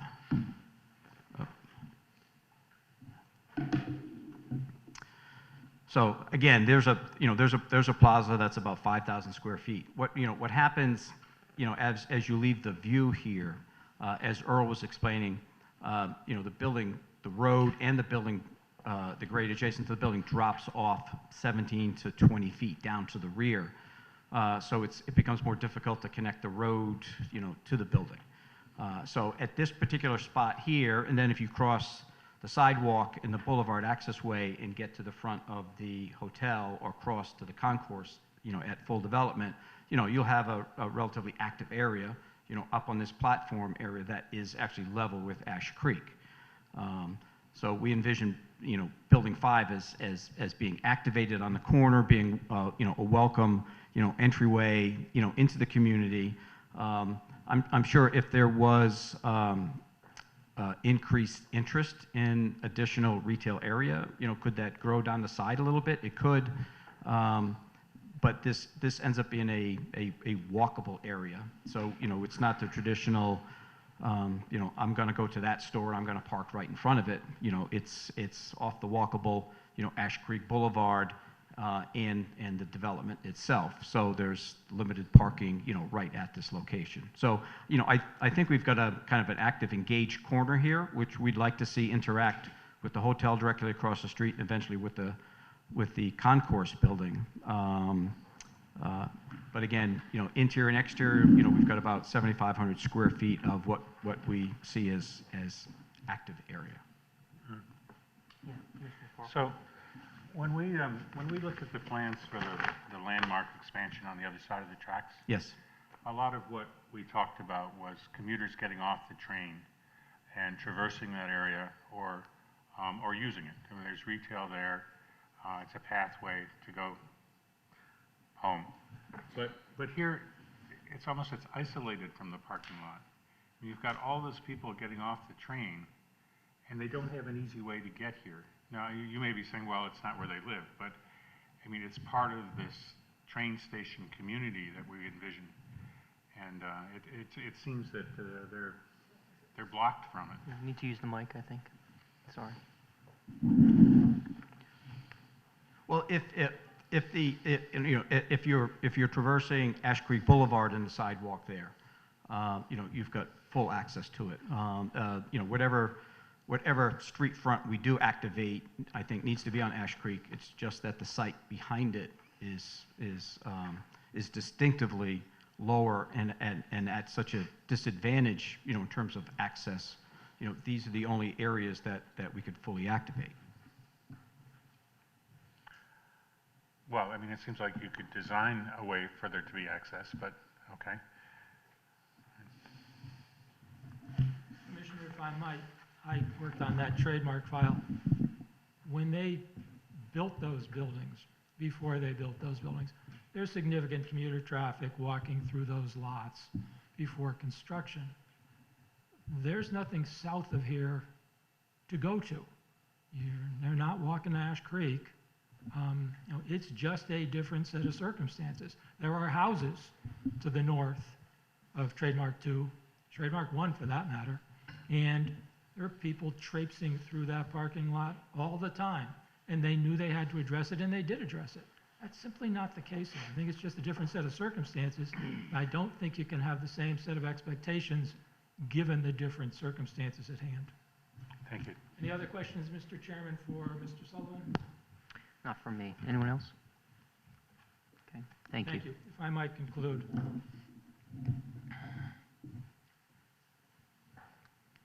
Mr. Chairman, the other document that was submitted in that information packet was an updated parking calculation sheet that I prepared. All that does is confirm that the available parking the proposed parking satisfies the parking requirements, including the proposed cafe. I'd now like to review the specific zoning criteria set forth in the Transportation Commercial Park zoning regulations. Residential, hotel, office, and retail are permitted uses in the Transportation Commercial Park pursuant to the proposed text amendment. The lot size complies as it is in excess of 10 acres. The proposed parking satisfies the requirements of the relevant Transportation Commercial Park regulation. I think it's also very important to note, as you heard Earl Govan describe the phasing plan, that the parking is adequate and satisfies the parking requirement for the proposed use on a phase-by-phase basis. The proposed buildings satisfy the height requirement, satisfy the access requirement, satisfy the lot coverage requirement, and satisfy the total floor area requirement. Should specifically be pointed out that the maximum allowable residential density limitations of no more than 50 bedrooms per acre and no more than 70% of total floor area are also satisfied by this proposal. All relevant setbacks are met and the property is served by public water and public sanitary sewer as specifically required in this zone. An open space parcel of approximately 11 acres has already been dedicated, more than satisfies the requirements of 211612, which states that no less than 10% of the total area of the Transportation Commercial Park shall be so designated. The dedication of that open space has taken place pursuant to a conservation easement, which has been recorded on the Fairfield land records, and a copy of which was submitted to this commission and made a part of this application. I'd just like to reemphasize that of 24 acres, 11 acres have been dedicated as open space. This dedication is by virtue of a conservation easement and by its terms is permanent. I also confirmed with the Conservation Department that a long-term conservation area management plan was submitted to the department, approved, and recorded in the Fairfield land records in volume 4147 at page 874. In addition, I would submit that the special permit requirements of section 25 are satisfied by this proposal. 25.7.1 is satisfied since the proposed uses are permitted uses. The provisions of 25.7.2, 7.3, and 7.4 are satisfied in that comprehensive site plans and architectural plans have been submitted. I would submit that 25.7.6 is satisfied by the significant comprehensive landscaping plan submitted. 25.7.7 is satisfied and that the proposed development certainly harmonizes with the character of the neighborhood, especially given the prior commission approvals of the Trademark 1 complex, the corner of Black Rock Turnpike and Commerce Drive, and the subsequent commission approval of the Trademark 2 proposal at the corner of Commerce Drive and Kings Highway East, which is presently under construction. Certainly the proposal here protects property values in the neighborhood, as it cannot help but be an improvement over the existing empty lot, and certainly I think the proposal will enhance the appearance and beauty of the community again, particularly in comparison to what sits or does not sit on the property today. Lastly, the avoidance of undue traffic congestion has been addressed by the comprehensive traffic analysis of Mr. Galante. I think it's important to note that there's a reduction of over 1,100 morning peak hour trips and a reduction of almost 1,000 peak hour trips in the evening when this proposal is compared with the original approved proposal. The development of Trademark 1, again at the corner of Black Rock Turnpike and Commerce Drive, has made clear, at least to me, that the driving force for the transportation-oriented district needs to be, at least initially, residential in nature. The 101 apartments at Trademark 1 are virtually completely rented, while the leasing of the first floor commercial space, it's still a work in progress. It just doesn't lease up the way the residential does. The fact of the matter is that residential drives commercial, not vice versa. I think the Commission's TOD study agrees to my reading with this conclusion. As a result, the initial proposal here is residential in nature in terms of its use, but I would submit is commercial in nature in terms of its tax impact. The limited number of school children reasonably anticipated to be occupants of the proposed apartments has been outlined in the packet submitted at the last hearing. Trademark generated 0.05, which would produce 18 school children out of these 357 units. Given the town's analysis produces a bigger number, a 0.13 ratio, but that includes condominiums of significantly larger size. Given that 94 of 357 units here are two-bedroom, just over a quarter, I submit that Trademark 1 offers a more valuable comparison. The tax dollars generated by the proposed construction will be very significant. The sewer connection fee, the I&I fee, alone exceeds $1.5 million. My point is that while the use of buildings 1 through 5 is residential in nature, it is by its impact a commercial project, not a residential project. My client speaks on almost a daily basis with potential retail, restaurant, and office users, but by and large, they want to see the apartment buildings and hotel go up before they will commit to occupancy. The proposed text amendment, which I outlined in detail at the initial public hearing, is designed to include residential use as a permitted use in the transportation commercial park. I think the TOD study commissioned by this commission confirms the need for residential use in the TOD area. That study, the recent approvals in the TOD area by the commission, and the record before the commission confirm, I believe, that the text amendment is warranted and satisfies the relevant legal argument, which is a local zoning and planning board is free to amend its regulations whenever time, experience, and responsible planning for contemporary or future conditions reasonably indicate the need for change. That's the Northwest parking case, 47 Connecticut Appellate 284, a 1997 case. For the reasons I've outlined, I'd request these applications be approved. The various experts, Pete Romano, Brian Cutler, who's here tonight pinch hitting for George Andrews, Ray Sullivan, Earl Govin, Mike Galante, and our client, Sam Mermelstein, and I will be happy to answer any questions the commission may have. I would reserve the right for rebuttal. Of course. Thank you very much. Thank you. So, does anyone else have any questions? I have a couple. You got one, two. Okay. All right. So, Commissioner Brayman, go, please. Thank you. I think one of the thoughts that commissioners had at the last hearing was about pedestrian pathways and walkways that would be usable, attractive, and actually enhance the use of the space. And I appreciate the efforts to try to address that in what was presented tonight. One question that I had is whether there has been any thought to any additional pedestrian paths that traverse the parking area, which obviously there's a very large parking area in between all of the buildings. But I noticed that all of the pathways, or most all of them, go around the perimeter. There is currently one proposed that would traverse the parking area, and that appears to go along the line of some landscaping. There are these landscaped areas that punctuate the parking area. Has there been any thought to, for instance, having a path that would be landscaped on either side, say between Building 5 and Building 2? Does that pose any obstacles for the program or for safety or otherwise? Earl Govin again.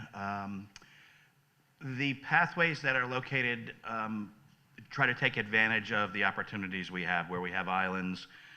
We're trying to provide some green space in the parking lots as well. I don't think the applicant is against adding pedestrian crossings, but we're trying to green it up as much as possible too. So it's a balance between the two. Is really, that's really the answer. It's really trying to balance, trying to get some green space in the parking lot, trying to get some shade, while still providing the accessible routes around the site. The other reason, Earl, for the perimeter is that in phase one, you simply can't walk through the site. That's correct. Yeah. So, the perimeter walk that we're putting in is going to go in initially. So there'll be a way to circumvent the site, go around the site without walking through. We won't be able to walk through the unconstructed areas. But once the project is, once 5 is in, Building 5 is in, there may be some opportunities across where the islands between in the middle of the parking lot at the end of 5 comes and meets Building 1. There's certainly some opportunities there, and we certainly would look at that. Again, there is a balance between trying to landscape the lot with the pedestrian access. I would also note, Commissioner, that we will be back before the commission for that concourse building, and that the only approval we have at this point is conceptual in nature, and that is another time to address the very same issue. Thank you. Commissioner Francis. Use your mic. I had a zoning question on 21-16-10-1 about the conflict. I appreciate that all your submitted regulations blend with the Commerce Drive area, and had to do a lot of cross-checking, but they all look good. But that one says, the provisions of section 1313 shall not be applicable in the transportation part. Now, these are 3 pages of design standards developed only about 6 years ago, and I wondered why.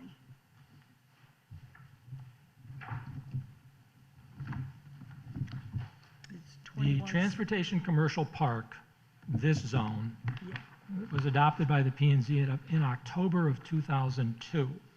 The Commerce Drive Design District regs were adopted by the P&Z, by my count, in May 2011, 8.5 years later.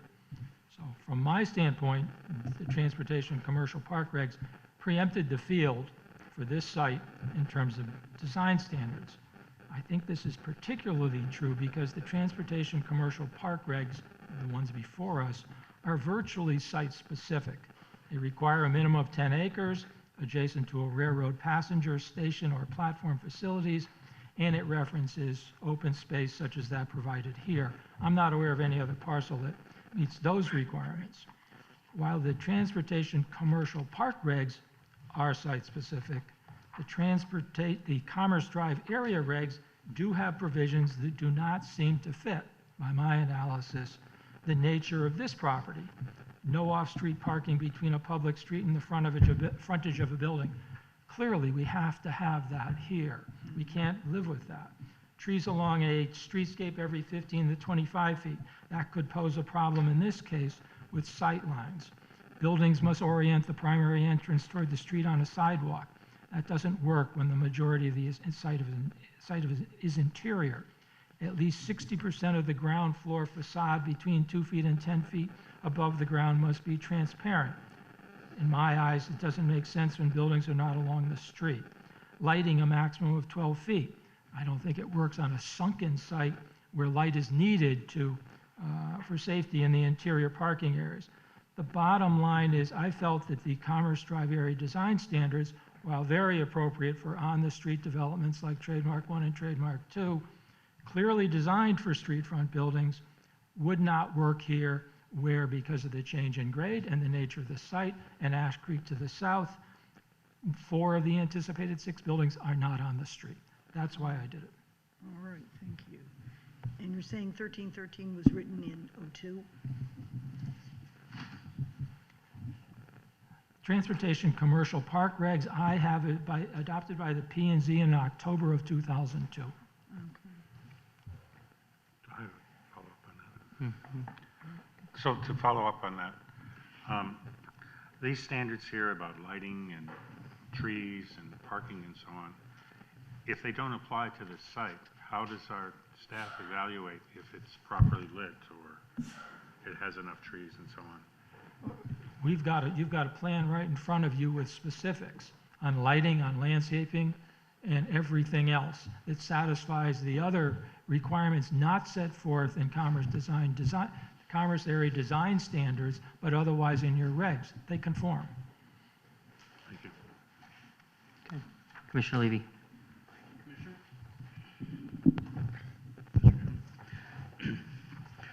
I'm looking at 21.16.13, below market rate housing in the proposed text amendment. I assume that's all new because previously there was no provision for residential in this district.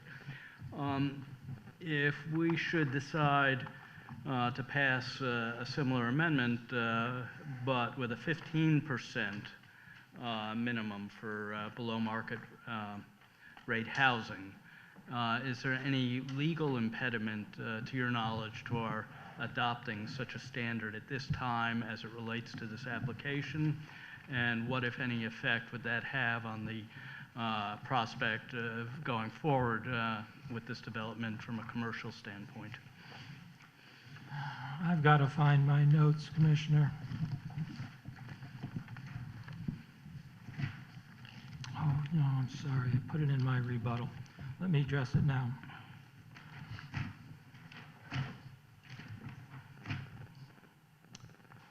The Affordable Housing Committee has submitted a letter to the Commission suggesting that, among other things, the percentage of affordable units be increased from 10% to 15%.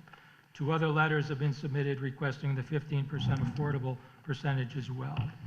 In response, I would offer the following. Number 1, the 357 units proposed at 10% produces a sizable number of affordable units, 36 units. 2, the proposed 15% is contrary to the 10% affordable requirement set forth in section 25.7.9 of your regulations, as well as in section 13.14.7. 13.14.7 applies to dwelling units created under a transit-oriented development park. This is apples and apples. To mandate otherwise is, in my opinion, contrary to the uniformity clause of 8-2 of the general statutes. No other zone in Fairfield, to my knowledge, has an increased affordability percentage. No other TOD project has an increased percentage of affordable units. The two trademark projects included a 10% affordability requirement. To impose a 15% affordability requirement here is, by my analysis, neither logical nor fair. My client had a study performed by Wellspeak, Douglas, and Kane to analyze how quickly these buildings could rent out, what they could rent for. What the bottom line is, taking their figures for market rent, and I'll submit a copy of one of those pieces of paper, taking their analysis of market rent for December 2020, taking the affordable rent, taking the difference per month, taking 18 units, dividing those 18 units proportionately to the studio 1-bedroom and 2-bedroom that we have over 40 years, it cost my client $10,400,000 to comply with an additional 5%. It's a big bite. To increasing the affordability requirement to 15% for a specific application in one zone where the requirement in other zones, including a very parallel zone, is neither fair nor reasonable nor legal. In addition, certainly we need affordable housing, but providing affordable housing in the town of Fairfield is not a developer obligation, that's a town obligation. I don't understand the logic. I will submit an analysis where I came up with my figure.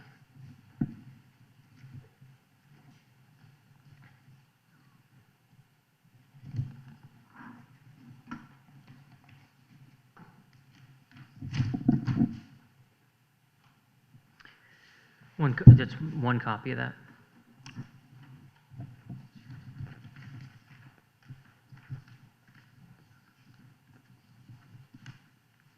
Could you pass that down when it's ready? So that's what I wanted to talk to you about, was the applicant's assessment. I tried to get to this a little bit earlier, and we kind of got off the track a little bit. The applicant's assessment of the timeline and the phasing. Timeline Okay. and the phasing. So you just mentioned that the applicant has engaged some consultant to give them feedback, as I imagine any developer on this scale would do. Sure.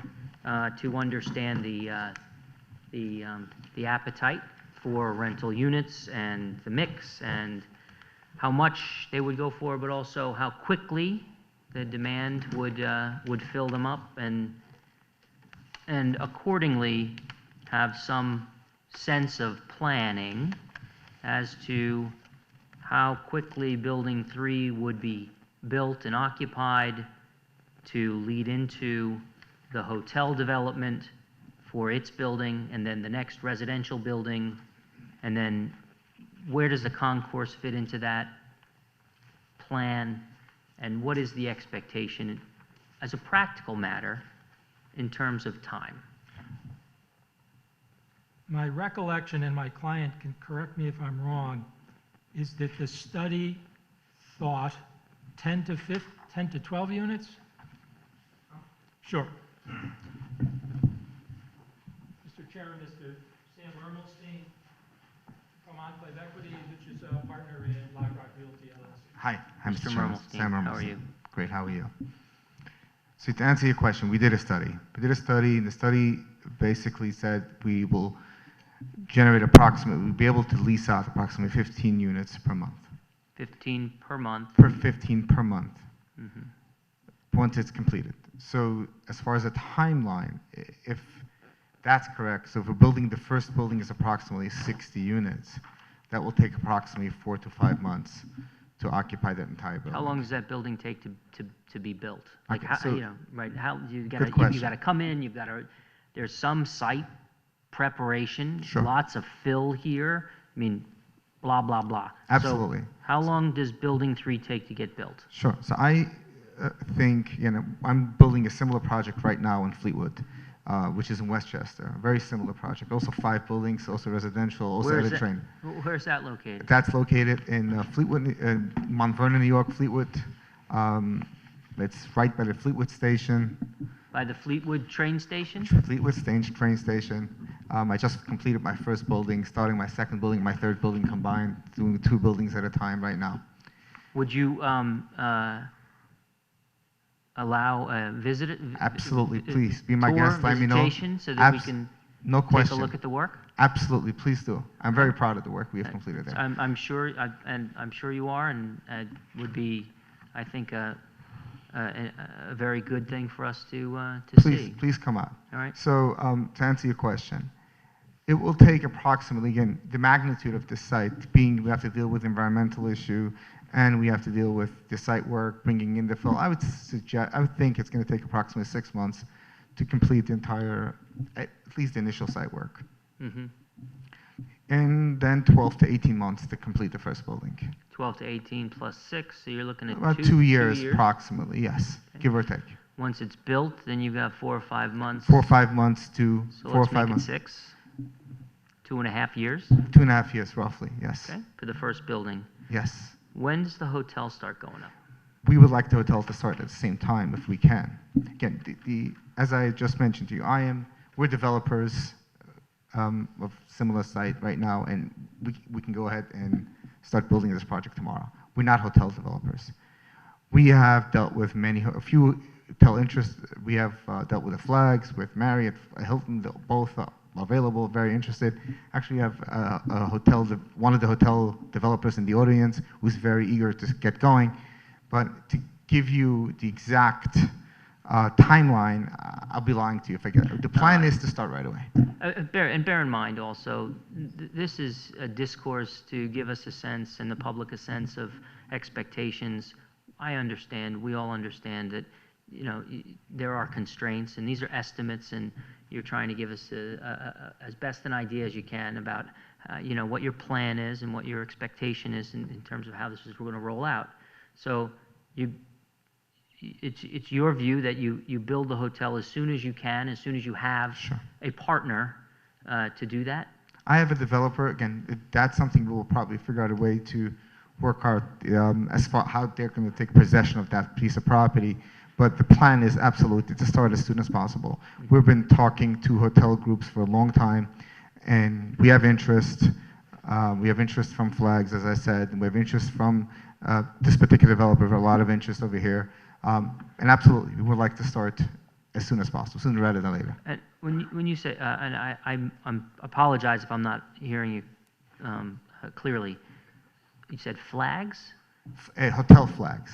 Oh, hotel flags. So there's a Hilton flag, there's a Marriott flag. Yeah, So gotcha. we're talking to the sort of usual big name, Hampton Inns, AC Marriott, Right. exactly. So we did a study as well on the hotel, and we looked at what's in the market, what would work at this market, and they came back and said, okay, this market has a lot of Hiltons.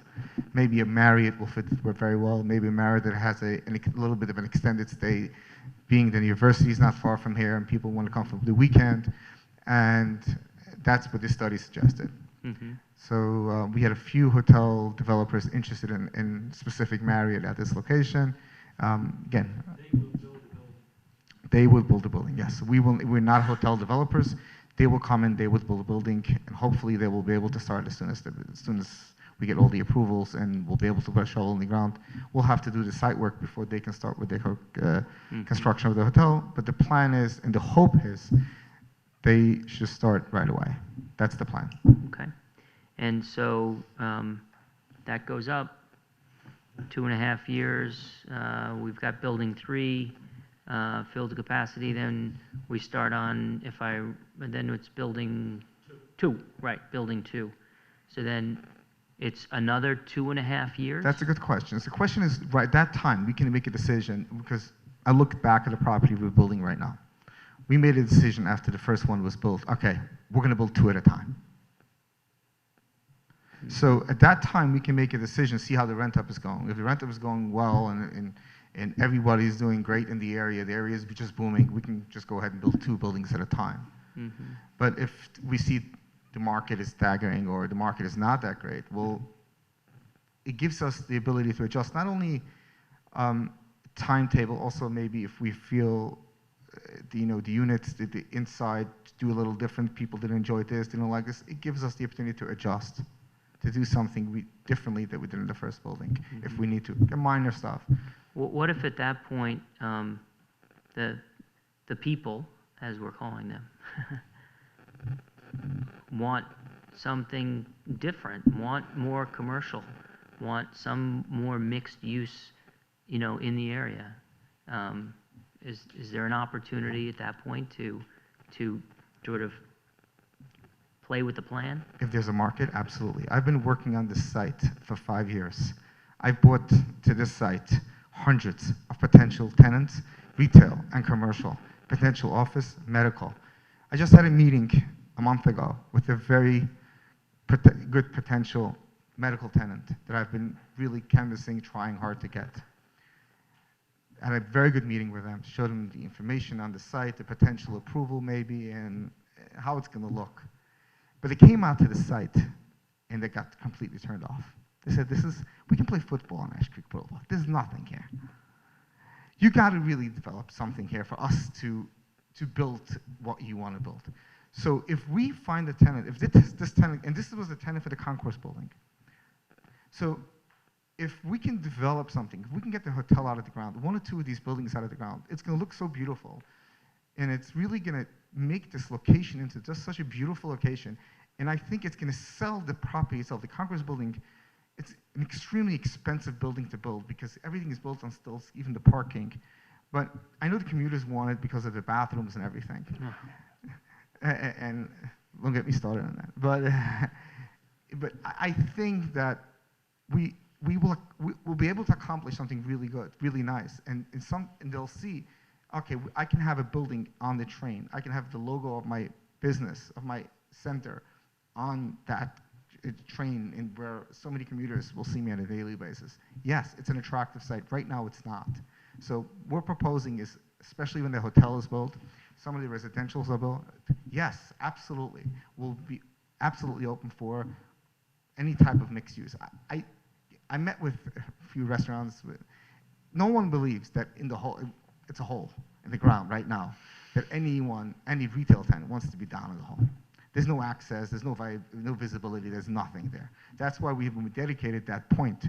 The point, we have a placemaker right now. The point, it was really dedicated. The point meaning the concourse? No, the point is that other building, the 1.2 acre property, adjacent to Ash Creek. Oh, down below, Yes. on the lower right. Yes, Yeah. we really dedicated that area, being that the potential bridges coming in from Bridgeport, from Black Rock, really making that area, and it's right across at the entrance to the parking lot, making that into a beautiful, maybe outdoor restaurants, maybe something really nice where people can really enjoy. That's the plan. How about putting the building on the street? Is there a grade problem there as well? I mean, there, not so much. We one of the things that we learned from years of consultants and studies and TODs and this and that is, streetscape. I mean, we Black Rock Turnpike, the biggest criticism that everybody has about Black Rock Turnpike is it's just football fields of parking lots, with buildings all the way beyond. I mean, that's what this looks like. It doesn't look like Black Rock. Forgive me, I'm not. The parking on the street in front of the building like that. This is just a placeholder. We will be back once we have tenants, but when I met with a very good, I can't give any names, but I met a very good restaurant that has multiple restaurants throughout the United States. I met them at the site and showed them the area. They were really excited, saying, okay, said, okay, they're coming in with new apartments, like 300 new apartments I think they're going to build at the Showcase Cinemas. If we're building 357 together with Trademark, okay, this is going to be a real viable area. Let's do something really nice, but let's get build up first. So yeah. Same thing is true with the concourse. I mean, I look at the, you know, the crosswalk that Mr. Galante suggested. I agree that that's the type of crosswalk. He took me up on my suggestion. I like the photo and everything. Once I cross the street, I'm in a parking lot. I mean, literally in a parking lot. Again, that building will be back. Once we have the right tenant, again, the problem with the concourse building, it has to be attached to the station. Yeah, no, So doesn't need you're to very be limited. It doesn't need to be 90-degree angles and You're right. a We have to rectangle. you're 100% right. We have to figure out the right way. Once we have the right tenant for that building, we have to figure out, again, we have a commuter station, commuter waiting area, which we have to work with. But absolutely, I fully agree. Once we come to the concourse building, we have the right tenant, and you asked before about commuters coming off the train looking for coffee. That concourse building will provide for something like that. We'll have the bottom level, the same level as the commuter waiting area. We'll have some right. retail as well. Right. Okay. So the time frame for the concourse is like on hold until you As can soon get. as if I find a tenant tomorrow, we'll come back tomorrow. And As soon as we can get someone to bite, we'll be ready. I've been pushing this very hard, and I believe it's going to happen, but other things have to happen first. Okay. Thank you. Thank you. Anyone else have any other questions? Okay, very good. Thank you, sir.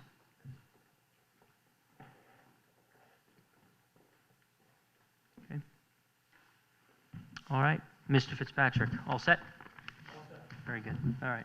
So that concludes the applicant's portion of the public hearing. We'll go now to public comment. Anyone has any comments they wish to make, come on up to the podium and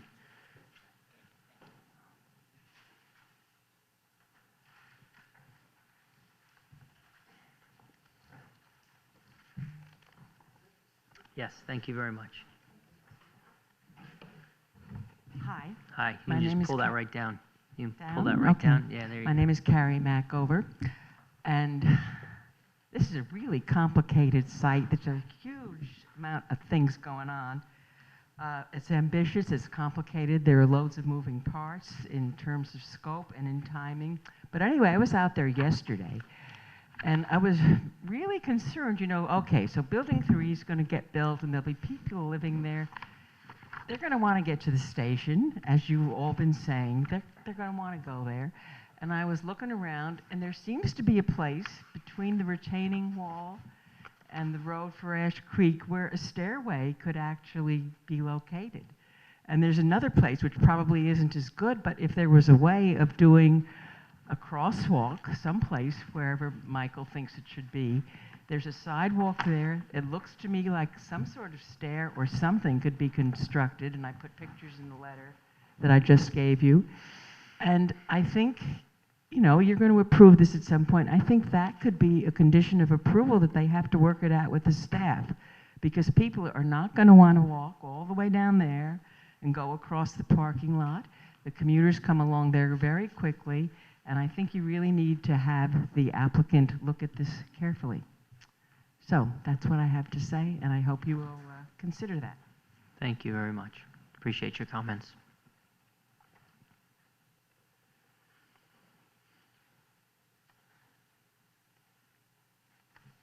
Hi, Jan Reber, Beaumont Street. First, I'd like to say, Mr. Mermelstein, you've made this sound like a really exciting project that's going to be a great thing for Fairfield.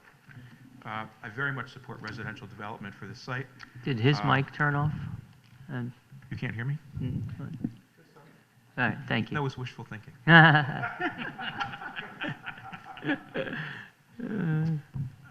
I support residential development in this TOD. However, the phased development would add a lot more vitality to our town if it were not so isolated, in contrast to Trademark with its open plaza. This project is to be named The Crossing, and it's located at a transit site where people are going to come and go, but I don't see any fluid flow here. It seems more like an enclave than a crossing. But that's an amateur opinion. I'd like to concentrate on some issues with the text amendment. I have some problems with the proposed language in the text amendment to 21.16, dated December 2nd, 2019. I passed around, there's a copy of the existing 21.16 and 13 are attached. I was not gifted with the posterized version you received in the prior hearing, but I believe that the formatting and content are the same as the more modest online version I used. I've attached the existing 21.16 and existing 13.13 because I'm going to refer to them. The proposed amendment shows interpolations as highlighted text. The format fails to show all the changes that the applicant has made.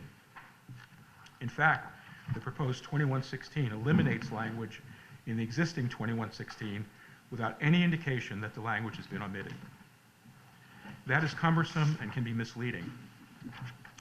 You and your staff will have to engage in a side-by-side comparison of every sentence of the draft version versus the existing regulation if you want to document all the proposed changes. As an example, there's a lengthy interpolated sentence in 21.16.1 that's highlighted and it starts, quote, "the proximity to."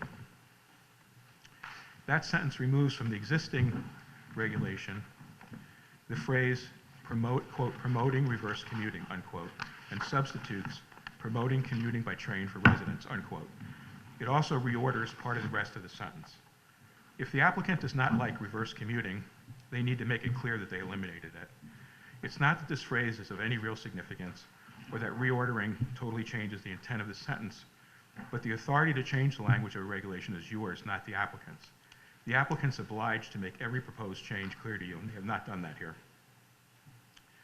21.16.2 in the draft, they renumber every one of the existing 19 enumerated uses because they want the interpolated use, residential uses for one or more families, to have pride of place as number one. The fact that all the other uses have new numbers is not highlighted. The result is difficulty in making a proper comparison of the existing and the proposed, which could have been far better resolved by adding the interpolated use as a new number, the new final number. And if you look at the proposed regulations formatting for their numbers 21.16.3.15 and 6, they're confusing because there's improper line spacing. Westport zoning regulation 42-3.3 says, quote, "The application shall precisely," note the word precisely, "set forth the existing provisions, the specific provisions to be changed, and the provisions to be substituted, deleted, or added to the regulations. Deletions shall be bracketed and stricken out, and additions shall be underlined," unquote. Note the emphasis on precision and clear annotation. That's lacking in the proposed regulation before you. It's not an issue of deception, but the drafting is faulty and not precise. Enough of that. I did not assume a Bob Cratchit persona and use a quill pen on Christmas Eve to parse every word of the proposed regulation. That's going to be your problem. I hope, though, I've made the point that the applicants failed to provide you with a clean, complete, and easily comparable proposed regulation. It's just not a well-constructed regulation amendment. In a regulation, every word matters, as Westport's requirements for precision make clear. This applicant's ignored that simple fact. And that's not all the applicants ignored. This regulation blatantly ignores the recommendations adopted by you from the August 2019 Goody-Clancy study, which recommended increasing the affordable quota above 10%, as well as requiring ADA-compliant units. As you know, our current inclusionary zoning regulation requires a uniform 10% affordable quota. In 2019, the Affordable Housing Committee examined the value of a sliding scale to increase the percentage for larger residential developments. The Affordable Housing Committee, TPZ staff, and the director of the Fairfield Housing Authority agreed that for TOD developments of 100 or more units, an increase to 15% affordable was reasonable. That was a generic position, not tied to this or any other specific application. You know that the Affordable Housing Committee, Fairfield Senior Advocates, Fair Plan have all submitted letters to you supporting 15%. I hope you'll consider 15%. Goody-Clancy recommended that you consider 11 to 12% for TODs. They reasoned that the cost of structured parking inhibited the ability to finance additional affordable housing. I don't think Goody-Clancy fully appreciated the mandate in Connecticut to create affordable housing. Denying a 3 to 4% increase in the affordability requirement because of a parking structure being deemed more important does not seem reasonable in light of our need for affordable housing. And I don't think it properly factors in local construction costs. A current plan for Lenox Terrace in Upper Manhattan proposes 5 new 28-story towers with a total of 1,500 units plus retail. A third of those apartments are allocated for affordable housing.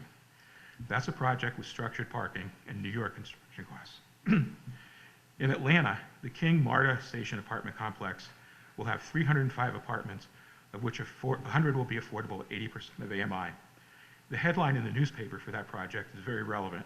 Quote, stressing affordable housing over parking. Latest MARTA adjacent project breaks ground.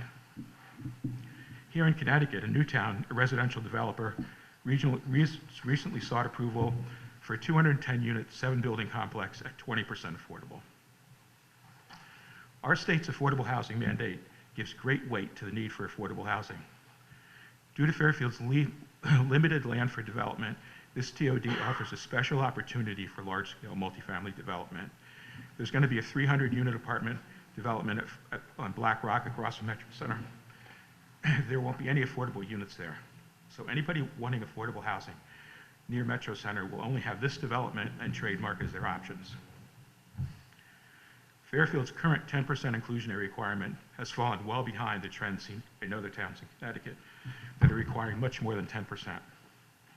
For instance, Westport adopted an inclusionary housing overlay where 20% of a project's units are restricted to residents who earn 80% or less of AMI. West Hartford adopted an incentive-based zoning ordinance in 2017 for its central business zone.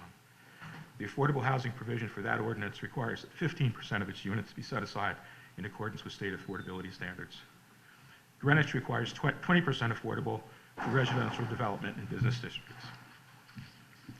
Looking across the state, Avon, Bethel, Brookfield, Greenwich, Milford, New London, Newtown, Ridgefield, Simsbury, Stratford, and Westport all have varying housing regulations requiring 20%, in a few cases more, of residential units be affordable at 80% or less of AMI. The proposed changes to 2116 also ignore the Goody-Clancy recommendations for fully compliant ADA units. Goody-Clancy suggested 5% of the units in a TOD be fully ADA compliant. That quota recommended by Goody-Clancy could be assigned to the affordable quota. So if you adopt 15% affordable, a third of those units could be fully ADA compliant. The disabled of all ages can greatly benefit from proximity to a TOD, and I think you need to assure this constituency is properly accounted for. And speaking of the affordability plan, and I'm almost done, in the draft regulation, there's a very important omission. Elsewhere in your regulations, such as 10.17.5 and 6, you use the language of section 830G B1 of the Connecticut General Statutes. The text before you does not incorporate some of the language of that statute, particularly the mandate explicitly stating the requirement for a 40-year or more deed restriction. It's possible, in fact, I think it's very likely that the affordable units to be built at Metro Center will not qualify for 830G housing unit equivalency points sort of moratorium because the proposed language says, quote, for as long as the building or development exists, unquote, which theoretically could be less than the state statute's 40 years. The regulation should say, quote, for a minimum of 40 years, unquote, as the state statute requires. I just exchanged emails with Mark Barnhart about that today, and he agrees that this is a significant flaw. Finally, yes, finally, I want to further emphasize the need to carefully review every word of the proposed regulation. Another area of concern is 21.16.10.1, which Commissioner Francis brought up, where the provisions of Section 13 are generally atomized and shown to be not relevant. Section 13.13 covers the spectrum of design standards that were carefully developed for the Commerce Drive Area Design District. Attorney Fitzpatrick says, well, they're not relevant. The problem is he hasn't substituted anything for them. So basically what you're doing, if you agree that 13.13 is not relevant, you haven't substituted anything for it. He can basically do whatever he wants. I hope you will not adopt the proposed regulation in its current form. Substantial and significant changes need to be made and should be subject to careful review. The concept that you can't change, I'm not a lawyer, so what I say is probably more babble, but to say you can't change from 10 to 15% here when you can do things like eliminate the need of the requirement to meet section 13, it makes no sense. They have to be parallel. You can change, do whatever you want, as other towns have been doing. I hope you'll increase the ratio of affordable units, and I hope you'll make some of them compliant. I thought Goody Clancy did a very good job of providing a blueprint for MetroCent. It's a shame to see that the first proposal for development, since you approved the Goody Clancy study, ignores many of Goody Clancy's guidance. Thanks. Thank you. Thank you, Mr. Reber. Any other members of the public wish to comment? Going once, going twice? Okay. Mr. Fitzpatrick.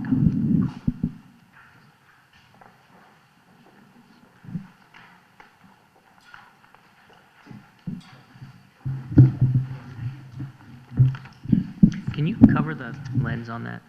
This is just in my eye.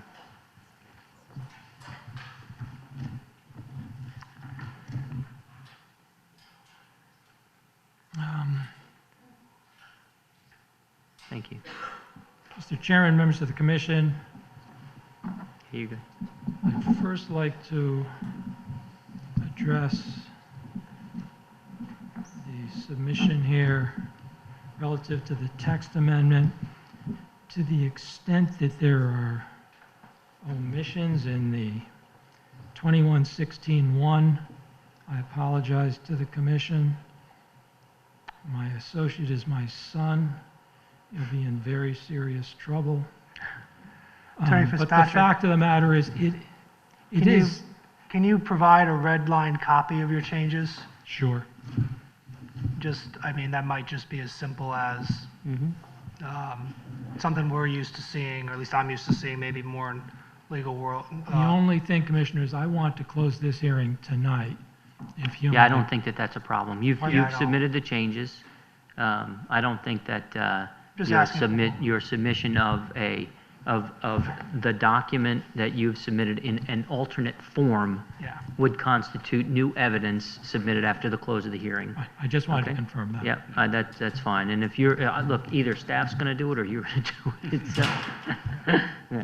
Commissioner Levy? Yeah, I think it I'll- would simply be a clarification of what's already submitted. Exactly. Yeah. Yeah, And it that's- could be similar to how the public acts or Yeah, present. no, that's right. So if you could send it a Word document, red line of that. I will. Thank you. Please keep in mind, it's the general purpose section. It is not material to the amendment in full. The other I don't know what you mean by primary- that. Can you clarify that? I just mean the section where all this, a number of things are allegedly omitted. It's just the general purpose section. It's the Yeah, I first don't- paragraph of the reg. We don't have It's to. not the meat of it. We don't even have to talk about it anymore, so long as you submit a Thank red you. line that shows all the changes. The other primary argument is that, again, the 15% affordable.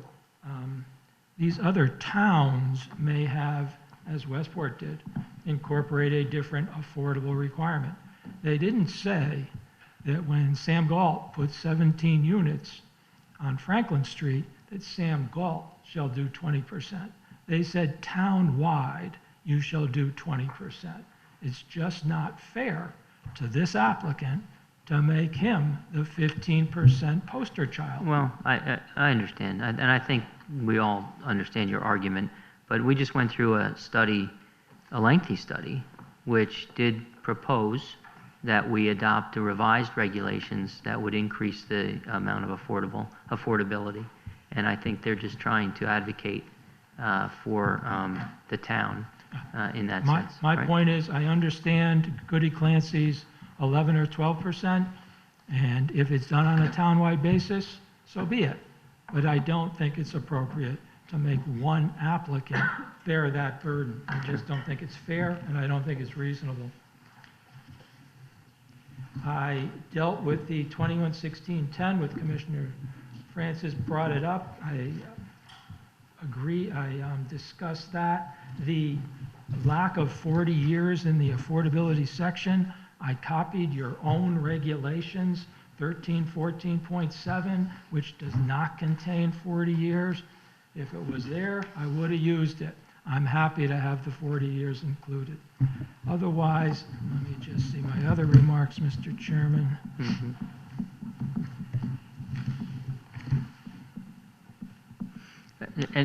I'm sorry, since you're on the affordability, I didn't look at which units were handicap accessible compliant versus ready, or convertible, or what have you. Do you have anything in the plan Can I just as to that? Ray, can you confirm for the commission?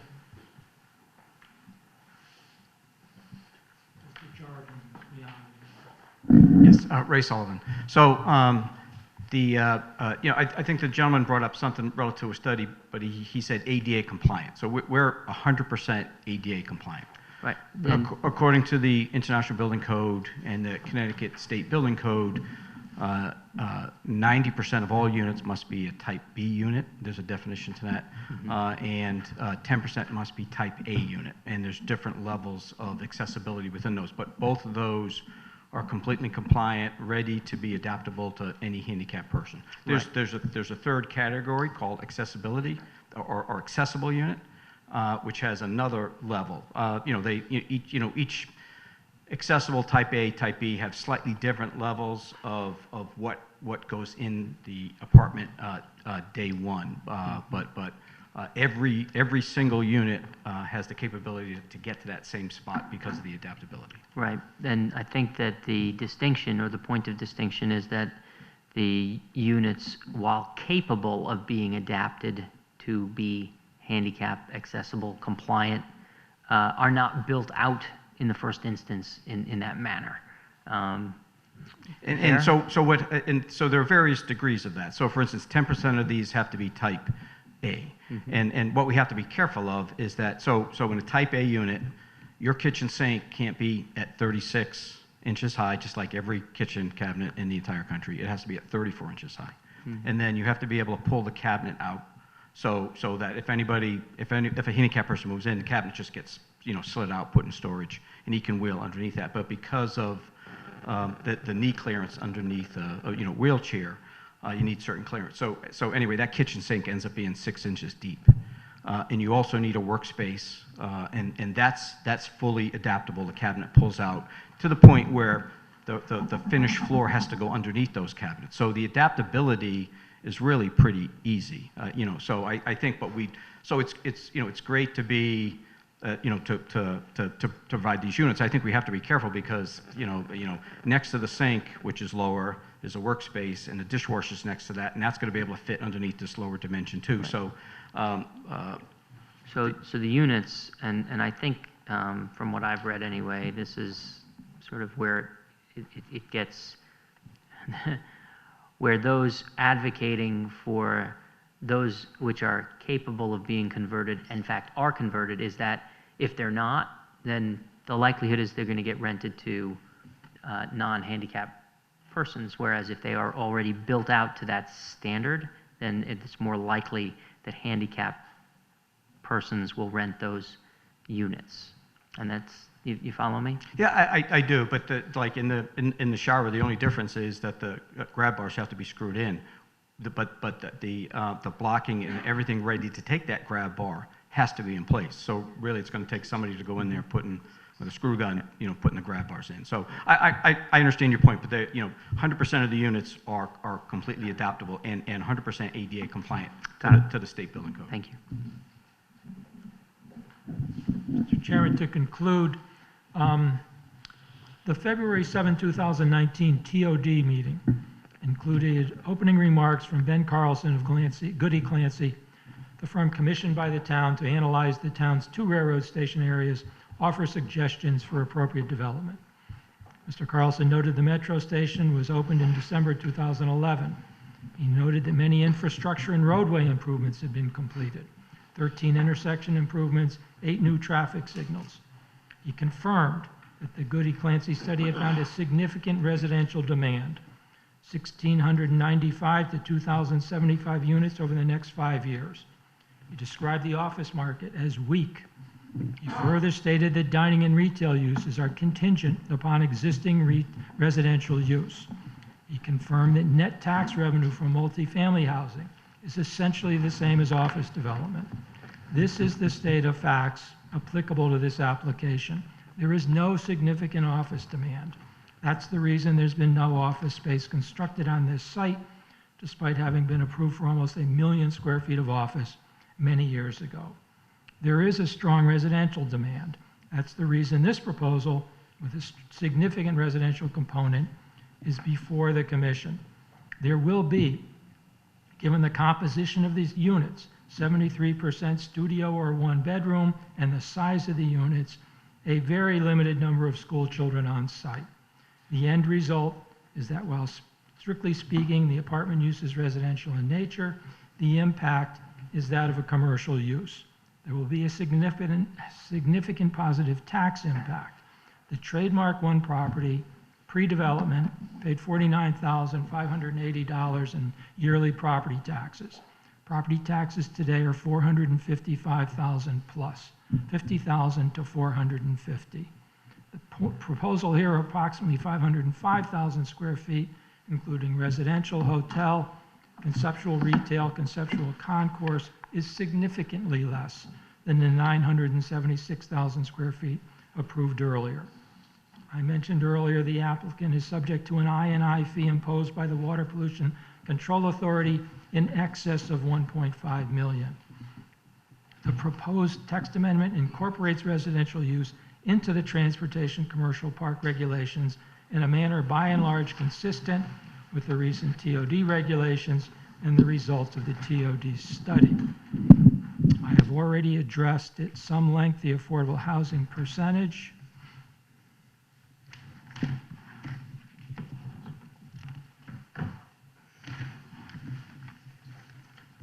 Bottom line, in my opinion, is that this application offers the opportunity for development of this long dormant site in a manner consistent with the findings and conclusions of the Goody-Clancy TOD study. It's worthy of your approval. Thank you for your time and attention. The experts and I would be happy to answer any questions the commission may have. Thanks. Any final questions for Attorney Fitzpatrick? Yes, Commissioner Freeman. Attorney Fitzpatrick, with respect to the affordable housing percentage, so without getting into the policy of whether it should be 10% or 15%, obviously this is one of the few tools that we have available as a Planning and Zoning Commission to try to proactively encourage or require affordable housing. And I wanted to understand better your argument that it would violate the uniformity requirement of the zoning laws for us to impose a 15% requirement for the transportation commercial park, whereas there is not currently a 15% requirement for other districts or other portions of the zoning laws. My understanding of the uniformity requirement is that so long as it's uniform within a zone or within a district, that is permissible. And then it would be for us as a commission to decide whether, as a matter of policy, we want it to be 10% or 15%. But we would have the discretion to make that decision. The uniformity section says, from 8-2, all such regulations shall be uniform for each class or kind of buildings, structures, or use of land throughout each district, but the regulations in one district may differ from those in another district, and may provide that certain classes or kinds of buildings, structures, or uses of land are permitted only after obtaining a special permit or special exception from a zoning commission, planning commission, etc. My point, and the Fuller in his land use law and practice states the uniformity provision prevents a zoning commission from conditioning zone changes upon the property of one owner meeting requirements which are not imposed on other property owners in a similar position.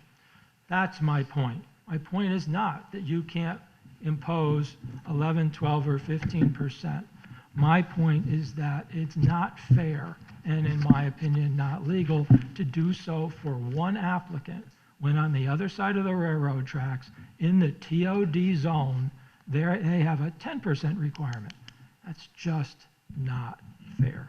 And I think it violates the uniformity clause. If the Transportation Commercial Park had 50 acres of land in it with 52 different landowners, maybe there's a different argument. But it's one landowner, one zone. To make that a standalone 15%, I just don't think it stands the light of day in a court. In addition to which, I don't think it's grossly unfair. When we change our zoning regulations, we also respond to changes in the plan of conservation and development. We respond to changing circumstances, right? The discretion that we have as a commission is at its peak when we're acting as legislators, basically, changing our own regulations. So do you think that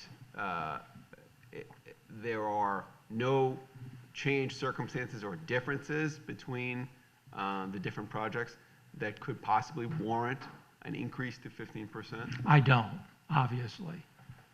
I know you've got very broad discretion in drawing your regulations and in amending your regulations, but I don't think there's a successful argument to be made that treating one landowner and one piece of property different from everyone else in the immediate area, I just don't think it's fair, and I don't think it's legal.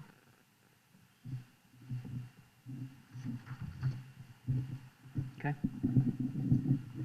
Thank you. Anyone else? Very good. Thank you very much, Mr. Chairman. Thank you very much. And that concludes the public hearing on this item, and I will adjourn the meeting.